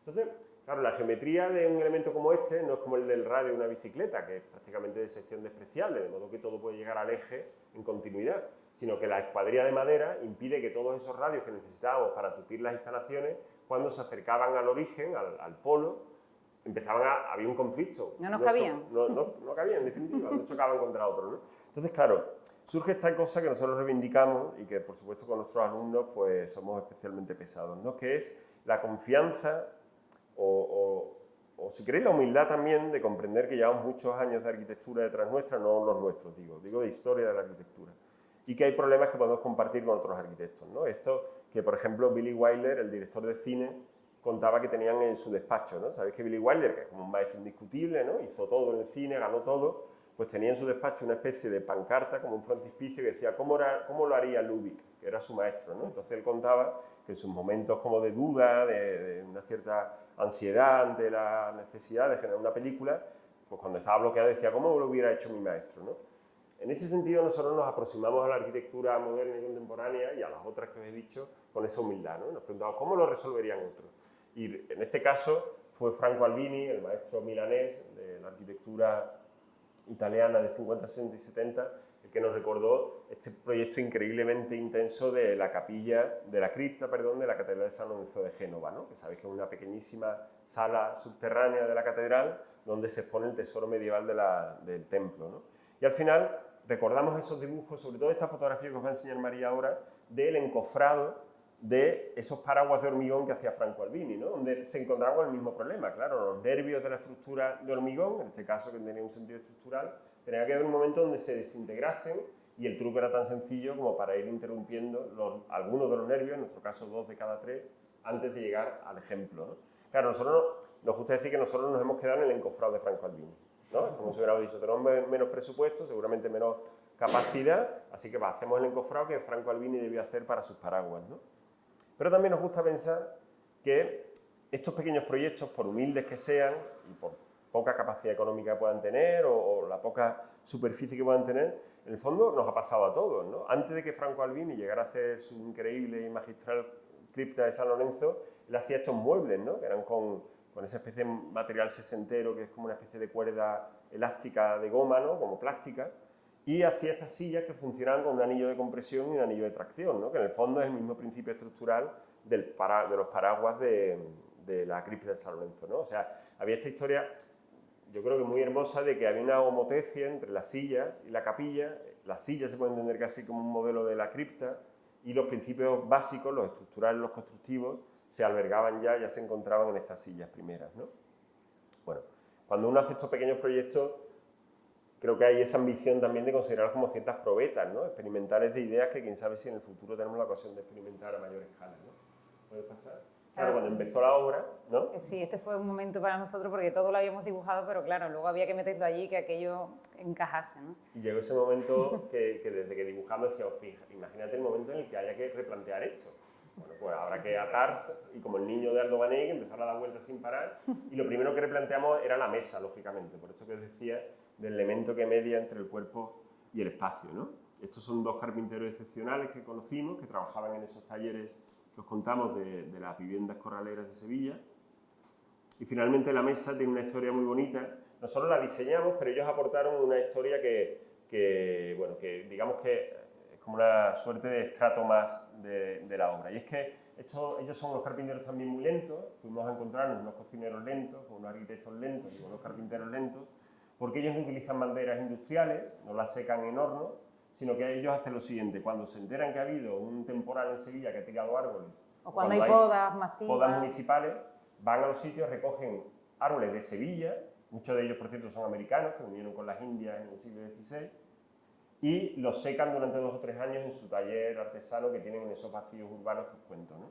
De modo que la mesa tiene un rastreo posible, porque cada uno de esta especie de patchwork, que podría parecer más antojadizo, en realidad responde a la disponibilidad que había de la madera que ellos tienen. Claro, son maderas que sus troncos no son muy grandes, tienen pocas especies, entonces nos dijeron, esto es lo que tenemos. Claro, y al final son maderas que sabemos de dónde vienen, ¿no? Y que son de lugares de Sevilla, del naranjo viejo de San Juan Bajo, del ciprés del cementerio de Sevilla, pues la melia del convento de Santa Paula, la sófora japónica del bar Trinidad, que es un bar que es como una institución en Sevilla, claro. Entonces existe esta idea, que yo creo que vuelve a ser resonante, ¿no? De que hay un artesano que vive en un sitio que es como este, que corta un árbol que está en Sevilla, que acaba en una mesa, en fin, que al final todo aporta en una cierta cultura local.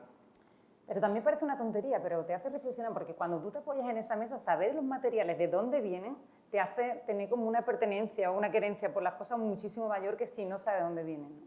Ahora que prácticamente todo viene de China o viene de no sabemos dónde viene, cuando de repente tú estás comiendo sobre una madera que es el tronco de un árbol del bar donde desayunas todos los días, al final te hace como pertenecer más a ese lugar, ¿no? Claro, al final, hoy me lo comentaba Eduardo, que me ha dado una alegría, que hay un proceso en Albacete, en la industria albaceteña, como de intentar traer los medios de producción, devolverlos al origen, ¿no? A donde están las empresas. Yo creo que eso es una buena noticia y que la arquitectura, en realidad, tantas veces se ha basado en eso precisamente, ¿no? De las tecnologías que tenía a mano, de la construcción que tenía a mano. La mesa además tiene una condición elevable a través de unos pistones que no son pistones como tales, son simplemente cilindros que a través de un pasador ajustan la altura, porque además de escenas dan cursos de cocina, ¿no? Entonces la mesa tenía que adaptarse a una altura, pues como de trabajo con las manos, y una altura de estar sentado. Que nos recordó a una serie de ensayos muy bonitos que tiene el filósofo Gustavo Bueno en torno a los muebles, ¿no? Y él habla de la mesa como una consecuencia antropológica. Dice que cuando el ser humano se erguió, ¿no? Y dejó de utilizar las 4 extremidades para desplazarse y liberó las manos, de repente las manos tuvieron la necesidad de encontrar un plano de apoyo, ¿no? Y que surgió esta cosa tan familiar para los arquitectos, que es la de 85-90 centímetros, ¿no? Que en realidad genera el apoyo de las manos, ¿no? Y él dice que la mesa es el suelo de las manos, lo define él, ¿no? Es lugar, pues, de la mesa, de la encimera, de la cómoda, ese plano que surge siempre en el ámbito doméstico, que tiene que ver precisamente con esa consecuencia antropológica de levantarnos, ¿no? Bueno, al final El lugar, la verdad que es un sitio muy agradecido. Claro, también si comes bien, tu opinión de la arquitectura va a ser mejor. Eso nos pasó con las termas de Valls de Peter Zumthor, ¿no? Que cuando nos vayamos entre pétalos y con aguas y tal, cualquiera opina mal de aquello, ¿no? Si ya estaba como absolutamente... Y con mucho vino, ¿no? Eso es. Bueno, y tiene esta condición que os decía, estos proyectos pequeños, pero como que intentamos que estén como cargados de mucha intensidad, de funcionar como esta condición que os decía de probetas de otros posibles proyectos, ¿no? Sin importar el tamaño, ¿no? Nos gusta mucho esta historia de que el propio Borromini se jactaba de que su San Carlino alle Quattro Fontane, que aquí veis en una versión más completa, cabía en uno de los pilastrones de San Pedro del Vaticano. Es aquello que veis ahí, ese otro de ahí, ¿no? O sea, esta condición que Borromini hizo como de la precariedad hizo virtud, ¿no? Dijo, cuando uno diría, vaya a tener los proyectos que hace Borromini, ¿no? Eso es como poca cosa, ¿no? Mira Miguel Ángel y decía, no, espérate, que están llenos de intensidad, aunque quepan, sin embargo, en uno de los pilares de San Pedro del Vaticano, ¿no? Que es un poco pues, la idea del proyecto, que tiene de nuevo esto que os decía, ¿no? Frente al espacio dado, con sus lógicas urbanas, heredadas, que nada tienen que ver con lo que nosotros podamos decir, el espacio deseado y todo un espacio alrededor, el espacio buscado que amortigua el encuentro entre las dos figuras geométricas, ¿no? Y genera estas transiciones lentas que os decía, de la ciudad meridional, como en este caso el Zaguán pasa, o ejemplos tan bellísimos como esta plaza de Vigevano en Italia, ¿podéis pasar? Que conoceréis, ¿no? Y que sucede esta cosa increíble, ¿no? Esto que os decíamos que no hay ni Rem Koolhaas que sea capaz de hacer algo tan contemporáneo como esto, ¿no? De repente aparece Bramante, hace esta plaza a la manera de la Plaza Mayor, que envuelve y unifica todas las fachadas, que genera un orden reconocible, pero se tiene que encontrar años después un arquitecto, por cierto, anónimo, ¿no? Fíjate, el pobre, ¿no? Después de hacer lo que hizo, que cae en el anonimato, tiene que encontrar el eje de la antigua catedral con la nueva operación de Bramante, que tiene una vocación claramente escenográfica, ¿no? Y genera una fachada, puedes darle, que es tan increíble como esta, ¿no? Una fachada que en algunos momentos puede ser un elemento murario, como un filamento, nada más que una cara, pero en ciertos momentos empieza a engrosarse, de modo que permite conciliar el eje de la plaza de Bramante con el eje de la catedral. Hay una parte de esa fachada, como una especie de embés, que mira a lo público y se ordena según lo público, y hay una especie de A, según lo miréis, hacia el interior de la catedral, que recupera la simetría de la catedral, ¿no? En más, la fachada llega hasta saltar al otro lado de la calle, llega a permitir un paso público, plenamente público, de lo público a lo público, para conformar toda la sección de la plaza de Bramante, ¿no? Claro, este tipo de recursos, de fachadas gruesas capaces de generar pues, la conciliación de dos espacios distintos, se perdió con la modernidad de alguna manera, ¿no? Cuando la estructura se hace independiente del cerramiento, el cerramiento inmediatamente adelgaza en algún momento hasta la extenuación, ¿no? Y pierde esa capacidad de responder a dos situaciones que a veces son tan diversas, ¿no? El proyecto que os vamos a contar responde, que es el último de los construidos, responde un poco a esta situación. Se trata de una casa, en términos, bueno, porque es de punto de partida muy convencional, familia convencional, 2 médicos, 3 hijos, un programa muy extensivo, 4 dormitorios, cada uno con su cuarto de baño, con un presupuesto razonable, no era bajísimo, pero tampoco era una cosa disparatada. Parcela de 100 metros cuadrados. Parcela de 100 metros cuadrados, de 10 por 10 metros, en un barrio de creación en los años 40 de Sevilla, bueno, de una cierta humildad, pero ya ordenado, ¿no? Con un cierto loteo, cuya calle era en realidad, esta calle a la que da acceso, era en realidad la trasera de una avenida de gran penetración del barrio de Nervión de Sevilla, que es uno de sus ensanches, ¿no? Esto es una avenida potentísima, con muchísimo tráfico, con un edificio, estos edificios que tienen hasta 7 y 8 plantas de altura, y este es el barrio que os digo, que es un barrio, bueno, pues un barrio obrero en los años 40, de apenas 1 o 2 plantas, de modo que se genera una calle con una sección absolutamente descompensada. Si uno hace este corte, tiene 7 alturas aquí, y aquí solo 1 o 2, y además se convierte inevitablemente en una especie de trasera de servicio de la avenida. Los aparcamientos entran por ahí, los talleres de coches, los negocios, digamos, con menos capacidad de mostrarse a la ciudad, están escondidos en la calle de atrás. Es una calle con una cierta dureza y con muchísimo tráfico, ¿no? Entonces, ellos nos piden únicamente, ellos son 2 médicos que no tienen mayor relación con la arquitectura, bueno, han sido buenos clientes, afortunadamente siguen siendo amigos también, y nos piden únicamente que quieren que la casa tenga el mínimo mantenimiento posible, ¿no? Bueno, existe como esta condición a priori de casa de 10 por 10, que nos recuerda incluso estos ejercicios que todas las escuelas de arquitectura han hecho, ¿no? La casa de 10 por 10, el cubo de 10 por 10 por 10. Empezamos a pensar que deberíamos dar una cierta respuesta a esa calle que os decía que es un tanto agresiva, ¿no? Y empezamos a identificar también que el programa que ellos nos proponen de nuevo se nutre de esta condición, yo creo, tan funcionalmente moderna, de muchos pequeños usos, ¿no? Ya os he dicho que querían 4 cuartos de baño, 2 para los niños, 1 para ellos más otro de planta baja, más otro arriba, 5, perdón. Querían también almacenes porque hacen mucho deporte, donde guardar, yo qué sé, el kayak, la bicicleta de montaña, estas cosas que uno va comprando en Decathlon y al final, bueno, ya está, lo he dicho, ¿no? Y al final tiene como una habitación que es como una especie de concesionario de Decathlon. No se mueven en coche, se mueven en bici, por lo tanto había que poder dejar la bici, no la de montaña, que esa está en otro sitio, sino la del día a día.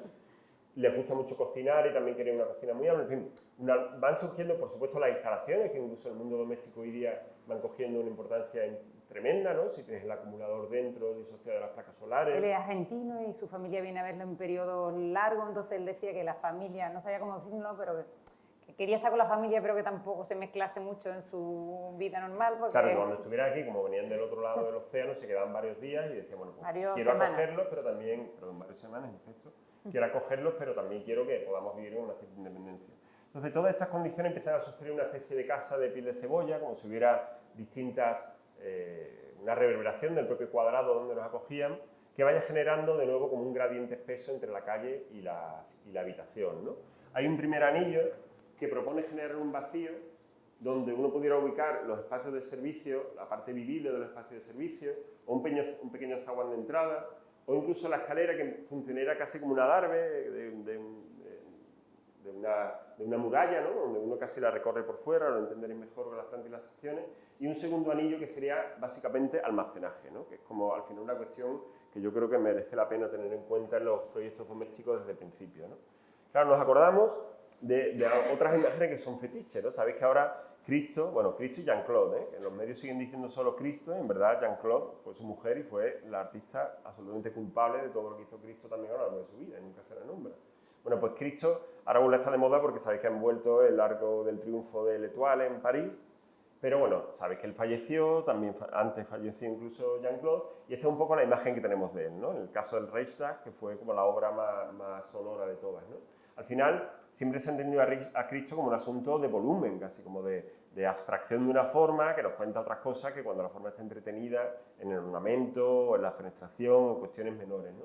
Pero en realidad, nosotros lo que siempre nos ha intrigado mucho es saber qué espacio quedaría entre la tela, esas telas con las que Cristo envolvía los edificios, y el propio edificio, ¿no?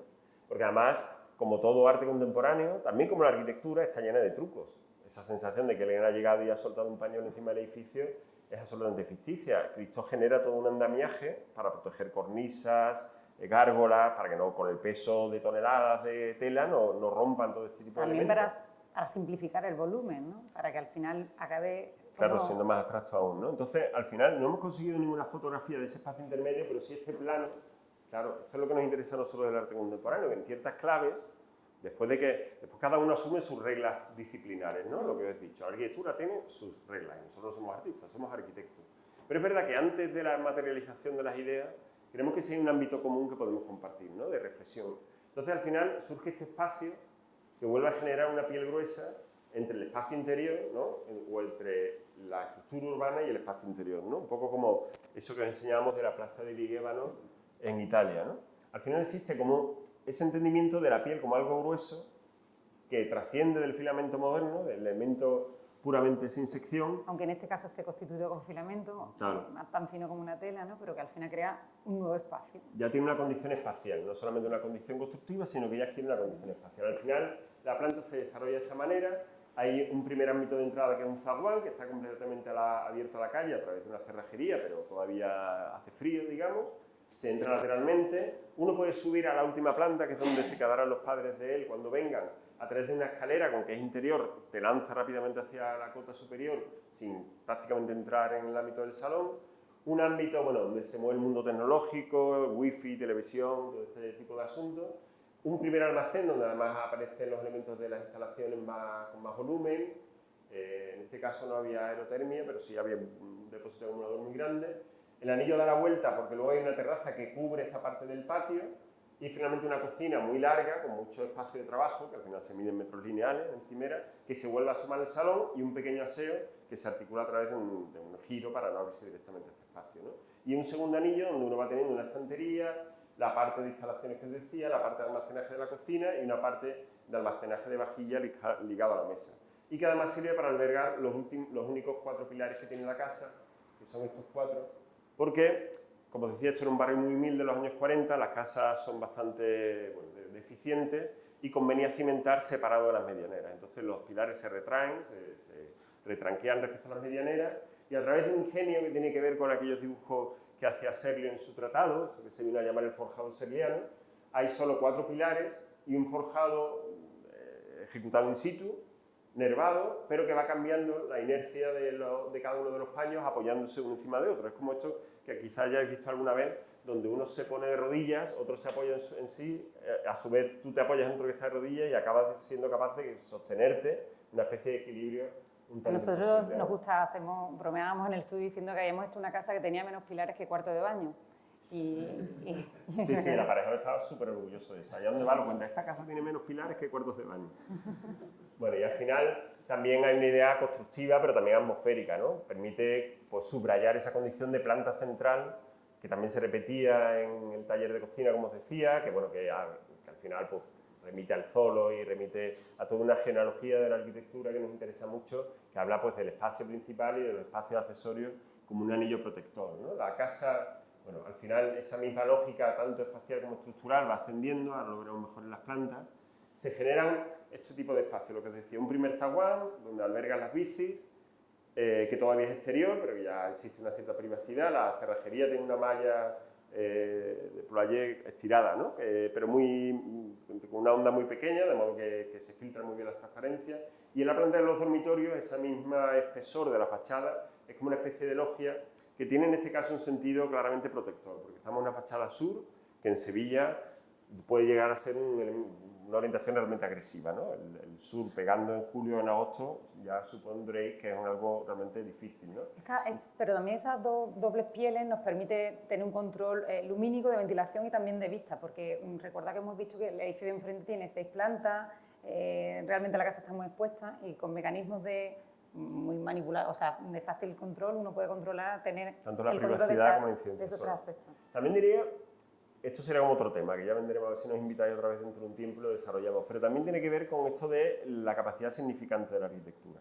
No es lo mismo el hueco que necesita una habitación visto desde dentro que el hueco que en un momento de la ciudad puede precisar de la fachada urbana, ¿no? Es decir, yo creo que no tienen por qué ser exactamente iguales. Y estas pieles que están de alguna manera dilatadas, que son capaces de albergar el espacio, permiten que los huecos respondan cada uno un poco a su contexto. Uno tiene que ver con lo urbano, el otro tiene que ver con lo doméstico, ¿no?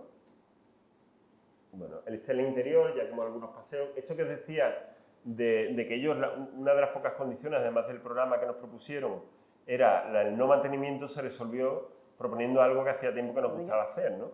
¿Quieres pasar, qué? Sí.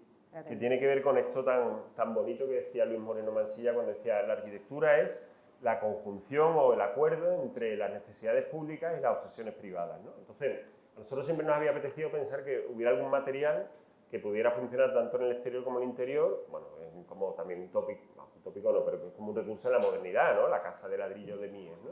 Entonces, claro, ellos a través de la excusa de que necesitaban que la casa no tuviera mantenimiento, que los niños ponían los dedos en todos lados, les propusimos que todo fuera de ladrillo, no había que pintar, les pareció estupendo y nosotros pudimos por fin ensayar una casa donde los paramentos exteriores y los interiores se resuelven con el mismo material. No exactamente. Utilizamos un ladrillo inglés, que es más alto de lo habitual para los elementos urbanos de fachada, y el interior un ladrillo castellano más bajo. Sí, y también porque ellos cuando le contamos lo del ladrillo les pareció muy bien, pero luego le dijeron, pero si el ladrillo este es de instituto público. Y es verdad que en Sevilla todos los institutos públicos se hace con... Pero dijimos, no, pero es que va a ser formato inglés. Claro, le dimos como otro formato y bueno, funcionó. También siguen siendo amigos, ¿eh? No hubo engaño. Bueno, y al final, bueno, un cuarto, esto no lo he contado y es fundamental, en realidad viene muy dado también por las ordenanzas del solar. Están un poco deformadas las imágenes, creo yo, ¿eh? Sí. Es como todo un poco más ancho. Yo salgo está como alargado todo sí, así, yo ¿no? salgo un figurín que empieza, en fin. Bueno, el caso que, bueno, yo salgo ahí porque en el estudio hacemos de todo, como todos los estudios Pincro. Hacemos los proyectos, las maquetas, las memorias, vamos a fotocopiar y el día que hace falta hacer las fotos, si no está la propiedad, te toca figurar también. Es que nos prestaron la casa pero dijeron que no salían. Bueno, al final un cuarto de ese lamento que se genera a través de la estructura es un patio que permite iluminar el corazón de la casa y que permite también articular la última planta de dormitorio. Este dibujo lo vamos a pasar porque es de esas ideas que uno cree que son estupendas. Vamos a hacer una sonometría desde abajo para que se entienda la estructura y al final realmente no se entiende absolutamente nada, así que lo pasamos. y surge este elemento del patio, como os decía, como una habitación muy construida, que aunque hay una visera de hormigón finalmente que luego veréis, no tiene techo, lógicamente, porque es un patio, pero que intenta tener condiciones casi de habitación, ¿no? Y que está en prolongación con el propio salón, como os digo, ¿no? Bueno, estos elementos que se decía de mobiliario que constituyen el segundo anillo. Y esta escalera que os comentaba, que te lanza directamente desde la planta baja, sube un primer tramo que te deja en el eje transversal para articular los dormitorios en planta primera, o bien sin entrar y encerrado entre esos dos muros de ladrillo, con lo cual con esa condición un tanto de espacio exterior, te lanza hasta la última planta, ¿no? Que es esta de aquí. La terraza que surge en el dormitorio principal sobre el patio y el ladrillo, que en este caso daba otro patio, donde podíamos tener relaciones de ventilación, pero no de vista, y simplemente, bueno, pues esta cosa de hacer una celosía con la misma pieza, ¿no? Y el intento, que claro, no, dicen que de la sota al final utilizaba, yo creo que puede ser verdad por la socarronería gallega de don Alejandro, ¿no? Pero dicen que utilizaba soluciones de catálogo y dicen, no, es por trabajar menos, no es que yo tenga una pretensión moderna de lo industrial, es que quiero trabajar menos. Y es verdad que uno cuando pasa el tiempo va diciendo, a ver si somos capaces de en este proyecto hacer 3 detalles constructivos. Porque al final es como, yo creo que nunca lo conseguimos, ¿no? Al final es como 1000 historias, pero bueno, intentamos que cada vez hagamos menos detalles constructivos. Y en este caso, pues el ladrillo, siempre con doble capa, pues pasante en los forjados, ya con una tecnología más moderna, con llaves Mumford y este tipo de tecnología, pues viene a resolver tanto paramentos como particiones y demás. La planta de los dormitorios, una vez que la escalera te ha dejado en punto medio, pues hay un corredor que te vuelca sobre los dormitorios de los hijos, que construyen la banda a través de una serie de mobiliario de escritorio y esa logia que te protege del sur, de tranqueada. La banda de los aseos, durante la obra uno de los aseos se convirtió en una especie de lavadero pequeñito, vamos, de cuarto de la plancha asociado a la terraza donde tienden, y el dormitorio de ellos volcado al patio, ¿no? Que es claro, más silencioso. veis que cómo se deforma la diapositiva porque la planta es 10 por 10. Claro, y ahí saca es cuadrada. Vale. Venga. Claro, en verdad es un cuadrado. Bueno, esto es uno de los dormitorios, que tampoco es tan chico, es que está estrechada la imagen, la logia que os contaba. Y finalmente en la planta hay una cuestión de ordenanza, que tienes que liberar los 3 primeros metros. La escalera te desembarca aquí y la pieza pues se enrosca en torno al patio, se acaba asomando. Y él, como os hemos dicho, es argentino y el quincho, como le llama la barbacoa, eso era innegociable. Es decir, podíamos hablar de otras cosas, pero el quincho había que ponerse. Entonces, también este espacio tiene una condición lúdica. Ellos querían que fuese un espacio muy vivido por los amigos y les gustaba mucho que los amigos cuando vengan aquí a invadir la casa casi no pasan por la casa, suben directamente a esta cota, la que aparece el mundo de la barbacoa, una segunda cocina de apoyo y la construcción densa del límite de la casa en esta cubierta se formaliza a través de una jardinera que intenta que no haya como un momento de asomarse a una calle, como os hemos contado, en realidad tiene una condición un tanto agresiva, ¿no? Y también cuando crezca la vegetación te tape las vistas al claro. edificio que prende. Bueno, y sobre la escalera surge esa especie de pequeña alberca que sirve también pues, para refrescar las noches de verano sevillanas, porque de día no te puedes ni asomar tampoco, ¿eh? Bueno, esta terraza que se une, la visera, une los dos ámbitos, y finalmente, como os decía, los zaguanes o los espacios intermedios que permiten acolchar el encuentro entre la ciudad y la habitación, entre lo público y lo privado. Bueno, es un recurso que claramente no es un invento, ni nuestro, ni de la modernidad, ni de ninguno de los arquitectos que hayamos podido citar, que en realidad es fácilmente registrable a través de la genealogía de la arquitectura mediterránea, bueno, pues del sur de Europa, que siempre está presente y que, bueno, pues de alguna manera, ya os digo, quizá con una especie de análisis retrospectivo, no tanto como una especie de denunciación a priori, nos damos cuenta que de una manera natural se ha ido filtrando en nuestra arquitectura y ha ido surgiendo incluso en situaciones muy diversas, ¿no? Entonces, así que por una serie de cuestiones que ahora os cuento si queréis tomando una copa, hemos acabado trabajando en Corea del Sur, que es un país donde la traducción literal y metafórica es imposible, es decir, las condiciones culturales, las situaciones urbanas, estamos en ciudades. Corea es un país que en los años 90 acaba de consolidar finalmente su democracia, tiene un grandísimo desarrollo económico a través de la tecnología, se encuentra en un momento como de plena confianza en los arquitectos también, y nos permite hacer concursos en condiciones mucho más razonables de lo que ahora mismo está pasando en este país, y al menos en Andalucía, donde hay muy pocos concursos públicos y que además yo no los llamaría ni concursos, porque son bajas temerarias, donde al final, pues yo sinceramente lo intenté, pero ya no participo de ellas, ¿no? Ni María. Por lo tanto, a través de una cuestión azarosa, como tantas en la vida, acabamos teniendo la posibilidad de concursar en Corea, donde los concursos son abiertos, con intervención del jurado, los plazos son razonables, las solvencias técnicas son razonables, en fin, otro contexto quizá parecido a la de la España de hace unos años, ¿no? Claro, el asunto era cómo podíamos traducirnos nosotros como arquitectos, que como habéis visto tenemos como una cierta tendencia a intentar comprender las culturas locales, los materiales locales, bueno, pues intentar proyectar desde lo contemporáneo, pero muy ligado a los contextos específicos, en un sitio que es absolutamente ajeno en todos los ámbitos, ¿no? Claro, la solución era, vamos a ir a lugares donde lo puramente coreano esté como diluido, ¿no? A toda esta suerte de espacios comunes a tantas ciudades como el Terrenbach, pues los no lugares, las periferias, los lugares de crecimiento, y ahí seguramente sí tendremos menos peligro de malinterpretar cuestiones culturales mucho más arraigadas, ¿no? Sí, porque nos permite no tener que interpretar un lugar, sino proponer un lugar para esos sitios. Claro, entonces, lo podemos hacer desde otras claves que no sean las propias de Exacto, están de alguna manera por fundar, ¿no? En este caso estamos haciendo 3 proyectos en Corea. En uno de ellos se trata de una ciudad que se fundó con la guerra de Corea en los años 50, esperando que algún día la frontera se abriría y las familias de un lado y otro se encontrarían. Eso nunca sucedió y lo que era un campamento acabó convirtiéndose en ciudad, por lo tanto un sitio sin identidad, y estamos haciendo un centro para personas de la tercera edad, porque las personas que se quedaron allí, fijaos qué historia más triste, ya han envejecido y es una ciudad que necesita equipamiento para las personas de la tercera edad. Otro es una marina en el puerto de Busan, que es como la Barcelona de Corea, ¿no? Como la gran ciudad portuaria, por donde pasa todo el flujo marítimo de Estados Unidos y Japón. Y lo otro es una biblioteca metropolitana, que es el único que os vamos a contar, en la ciudad de Jinju, que es una ciudad interior, de mediana escala, pero que por estos años que os digo de crecimiento, está generando este tipo de barrios de alta densidad muy ligados a la cultura asiática, ¿no? Bueno, estas fotos son del momento del concurso, pero como un año antes las torres eran la mitad y estoy segura que ahora, hace tiempo que no comprobamos la foto aérea, pero todas estas edificaciones ya serán torres como esa. La velocidad de construcción y la agresividad de la construcción es tremenda. Claro, y como en todo el mundo cuestionaba, como decimos popularmente, el plan que ordenaba esta zona venía a decir que las viviendas serían aquí y el espacio público, la dotación de espacio público de toda esta densidad enorme, iba a ser este parque ligado a una colina que tiene un desnivel de 30 metros en el solar donde nosotros tenemos que edificar la biblioteca, ¿no?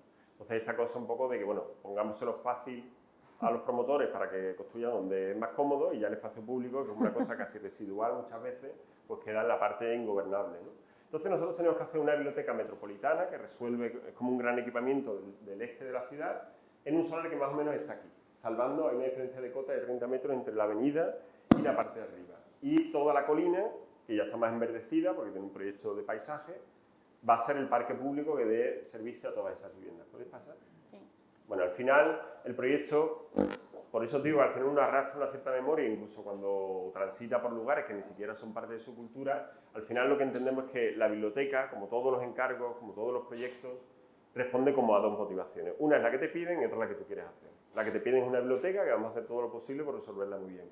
Pero por otro lado está esta especie de obsesión nuestra de comprender que la arquitectura tiene que servir como de tránsito entre lo público y lo privado, ¿no? Entonces, lo que proponíamos en el concurso es que la biblioteca, por encima de todo, era un dispositivo de tránsito entre la ciudad y el parque. Permitía pues domesticar ese acceso imposible que tiene hoy y conferir un lugar realmente fluido entre la densidad de las viviendas. La y la biblioteca comunidad. sería una de las puertas de entrada al parque.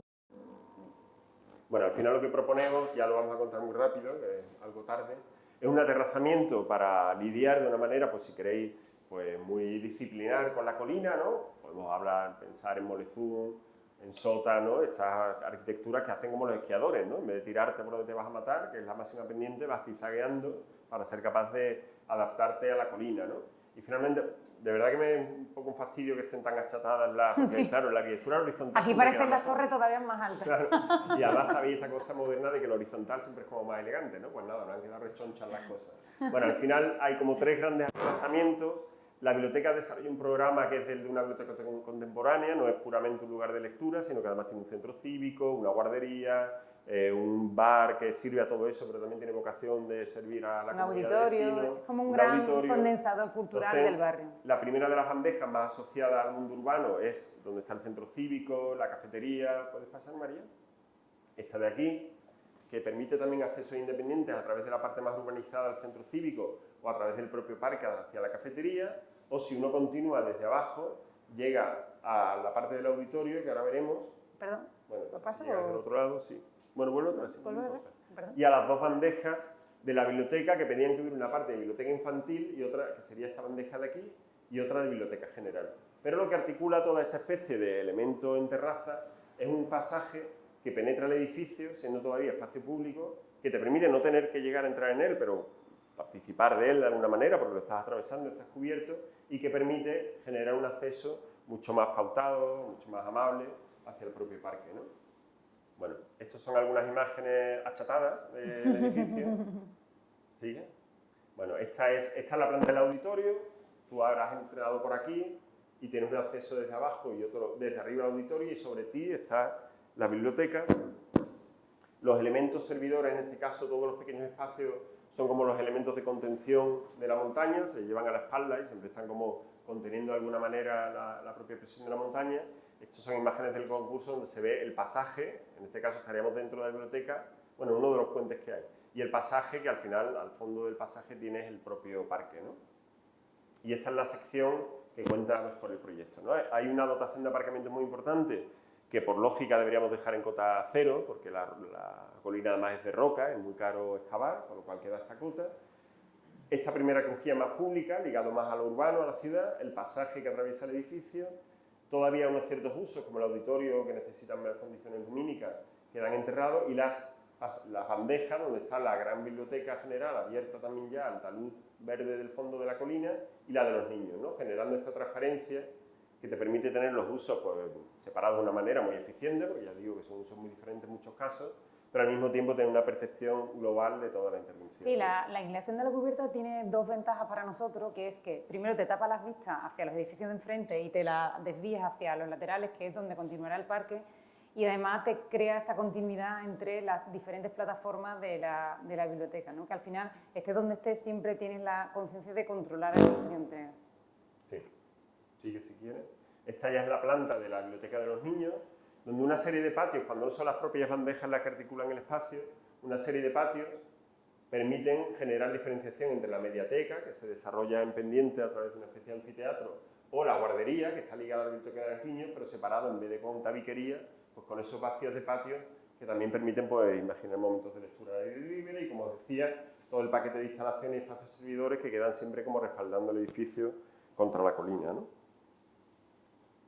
La imagen desde la cota superior, algunas imágenes son del concurso y otras son para el alcalde, que no se enteraba de nada, como eso pasa en todos sitios, y algo que hace render como mucho más fidedigno, mucho más realista, ¿no?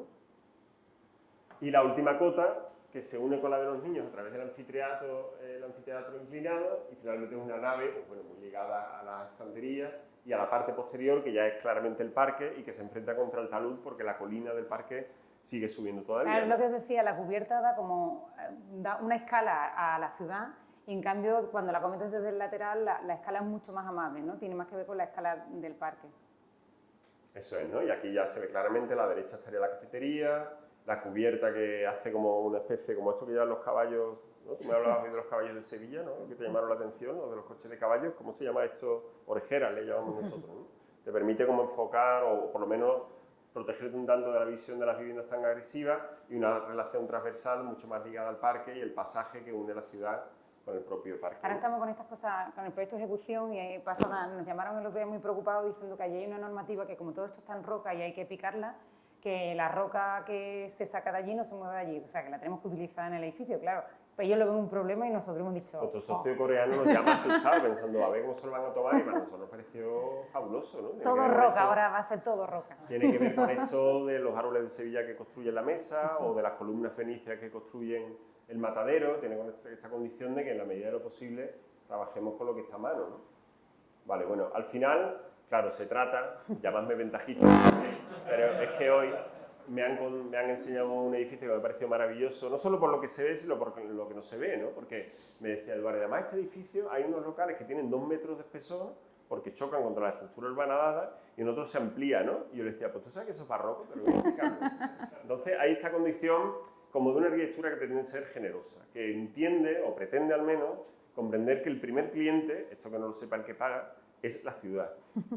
Que uno, aunque al final tenga que resolver, pues eso, los problemas, las pretensiones privadas y las necesidades públicas, la ciudad debe estar siempre presente, aunque hagamos proyectos privados, ¿no? Siempre tiene que haber como ese grado de generosidad y esta capacidad incluso de ceder parte de tu edificio, ¿no? A lo público, ¿no? Una manera de mejorar el entorno urbano, ¿no?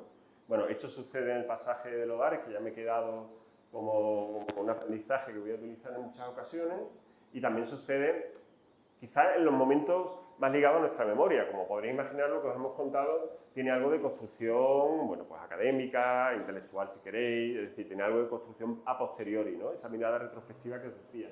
Pero también es verdad que nos hemos dado cuenta que tiene mucho que ver con nuestra propia memoria, ¿no? Este edificio de aquí es el pasaje Valvanera de Sevilla, en la calle San Luis, que es una calle muy popular, precisamente donde está el restaurante, y es un edificio moderno en realidad, es del año 1925, ¿puedes pasar, María? Sí.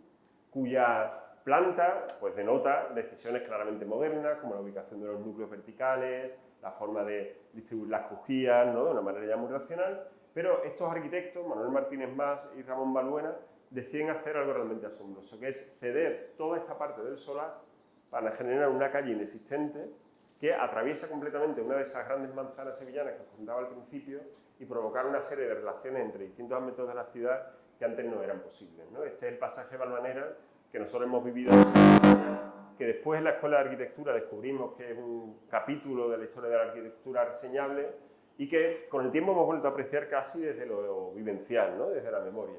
¿Puedes pasar, María? En el fondo, eso que hemos construido de una manera intelectual, hoy día lo recorren nuestros hijos para ir a casa y les parece como un sitio mágico, ¿no? Porque están como en la calle y de repente se meten en un mundo que es ya privativo, porque uno por encima tuya pasan las casas como si fueran balcones o pasajes, pero uno atraviesa la manzana y acaba en otro lugar de la calle como de una manera, como os digo, casi fantasiosa, ¿no?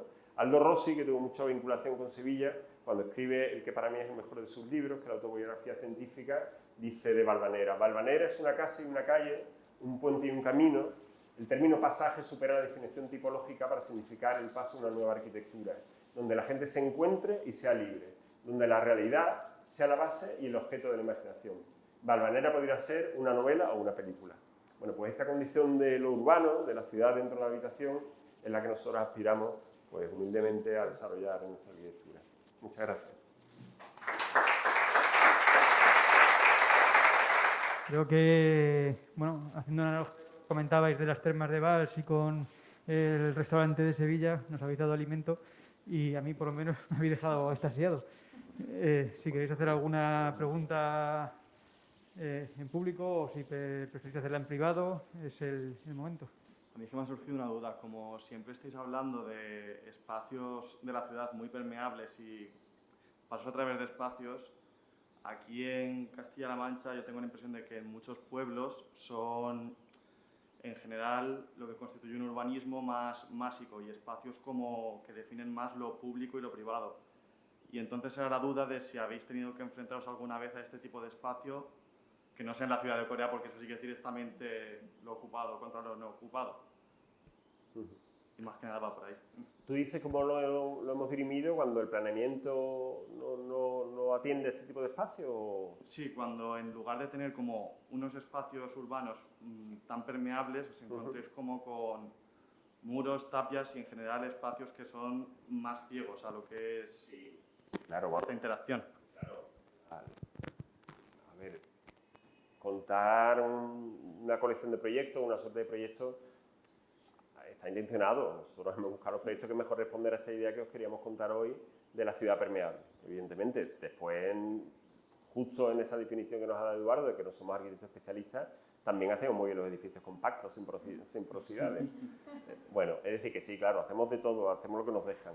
Y no siempre se puede hacer esto. Es más, se diría que vamos un poco a la contra, porque tanto la ordenanza, también la ciudad como Sevilla, ¿no?, donde el clima favorece tanto este tipo de urbanismo, como incluso la pretensión de las propiedades de utilizar el máximo de metros cuadrados, suelen estar en contra de este tipo de espacios. ¿Por qué? Porque son difíciles de vigilar, porque no queda muy claro quién lo mantiene, porque no se sabe muy bien si son públicos o privados, o incluso, como os decía, aunque siendo privados estén controlados por su propietario, al final siempre hay esa tentación de rellenar los poros para ampliar o para ampliar, para especular, bueno, especular no es la palabra, pero sí para tener un mayor aprovechamiento del suelo, ¿no? O sea que es difícil, pero bueno, en nuestra propuesta intentamos que encaje cuando creemos que tiene que encajar, no siempre. No.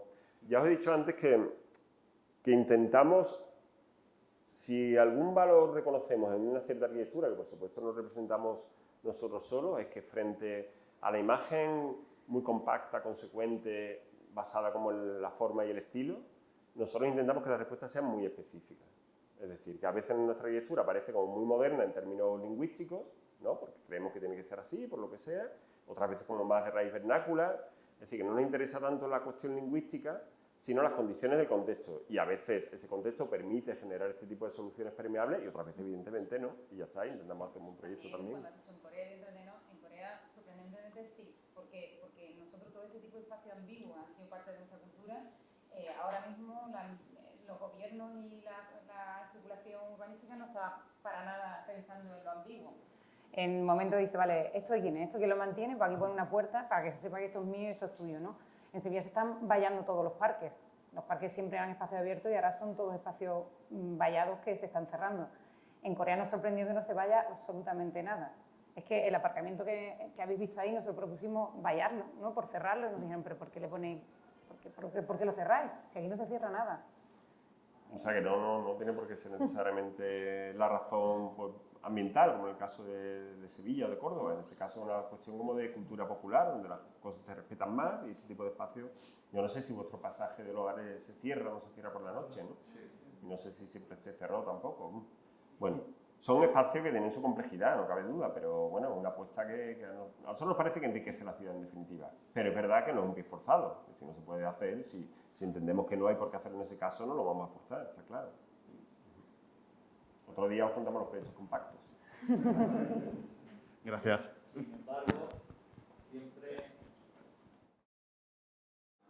Sin embargo, siempre se perciben vuestros proyectos, si no entre lo público y lo privado, a veces son espacios siempre privados, sí.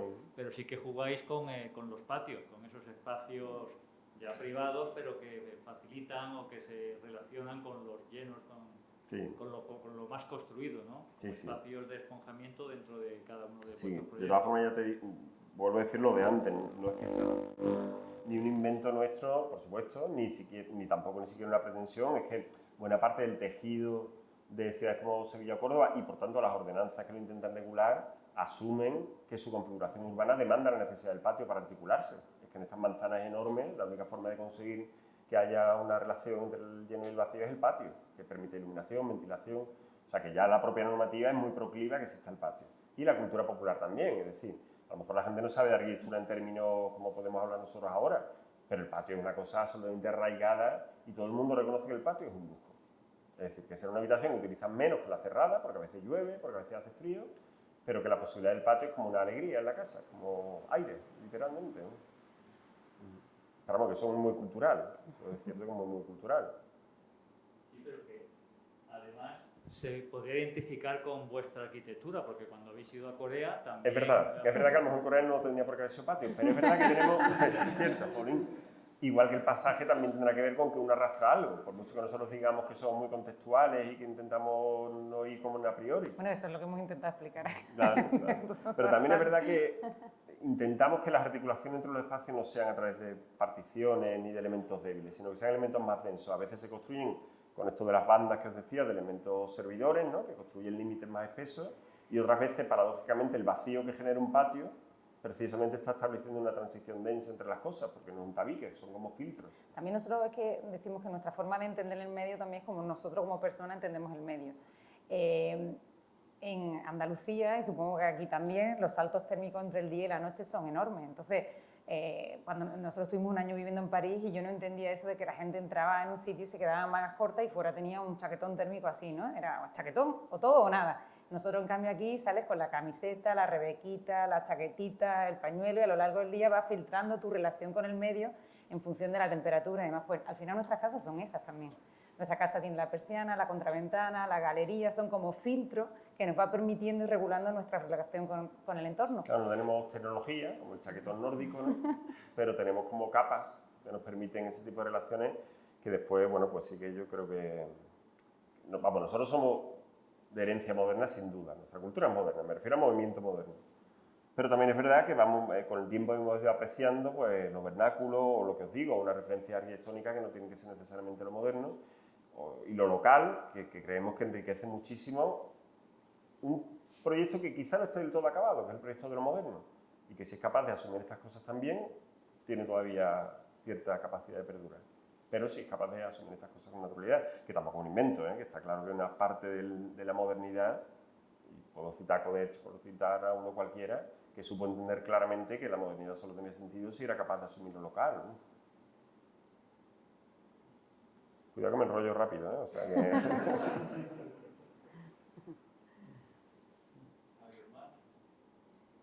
Bueno, muchísimas... ¿Querías decir tú algo más? Nada, deciros una vez más y deciros que tomo la palabra. Vale, edificio compacto. De que volveréis dentro de un año a contar más proyectos y tomo la palabra. Muy bien. Muchísimas gracias a todos.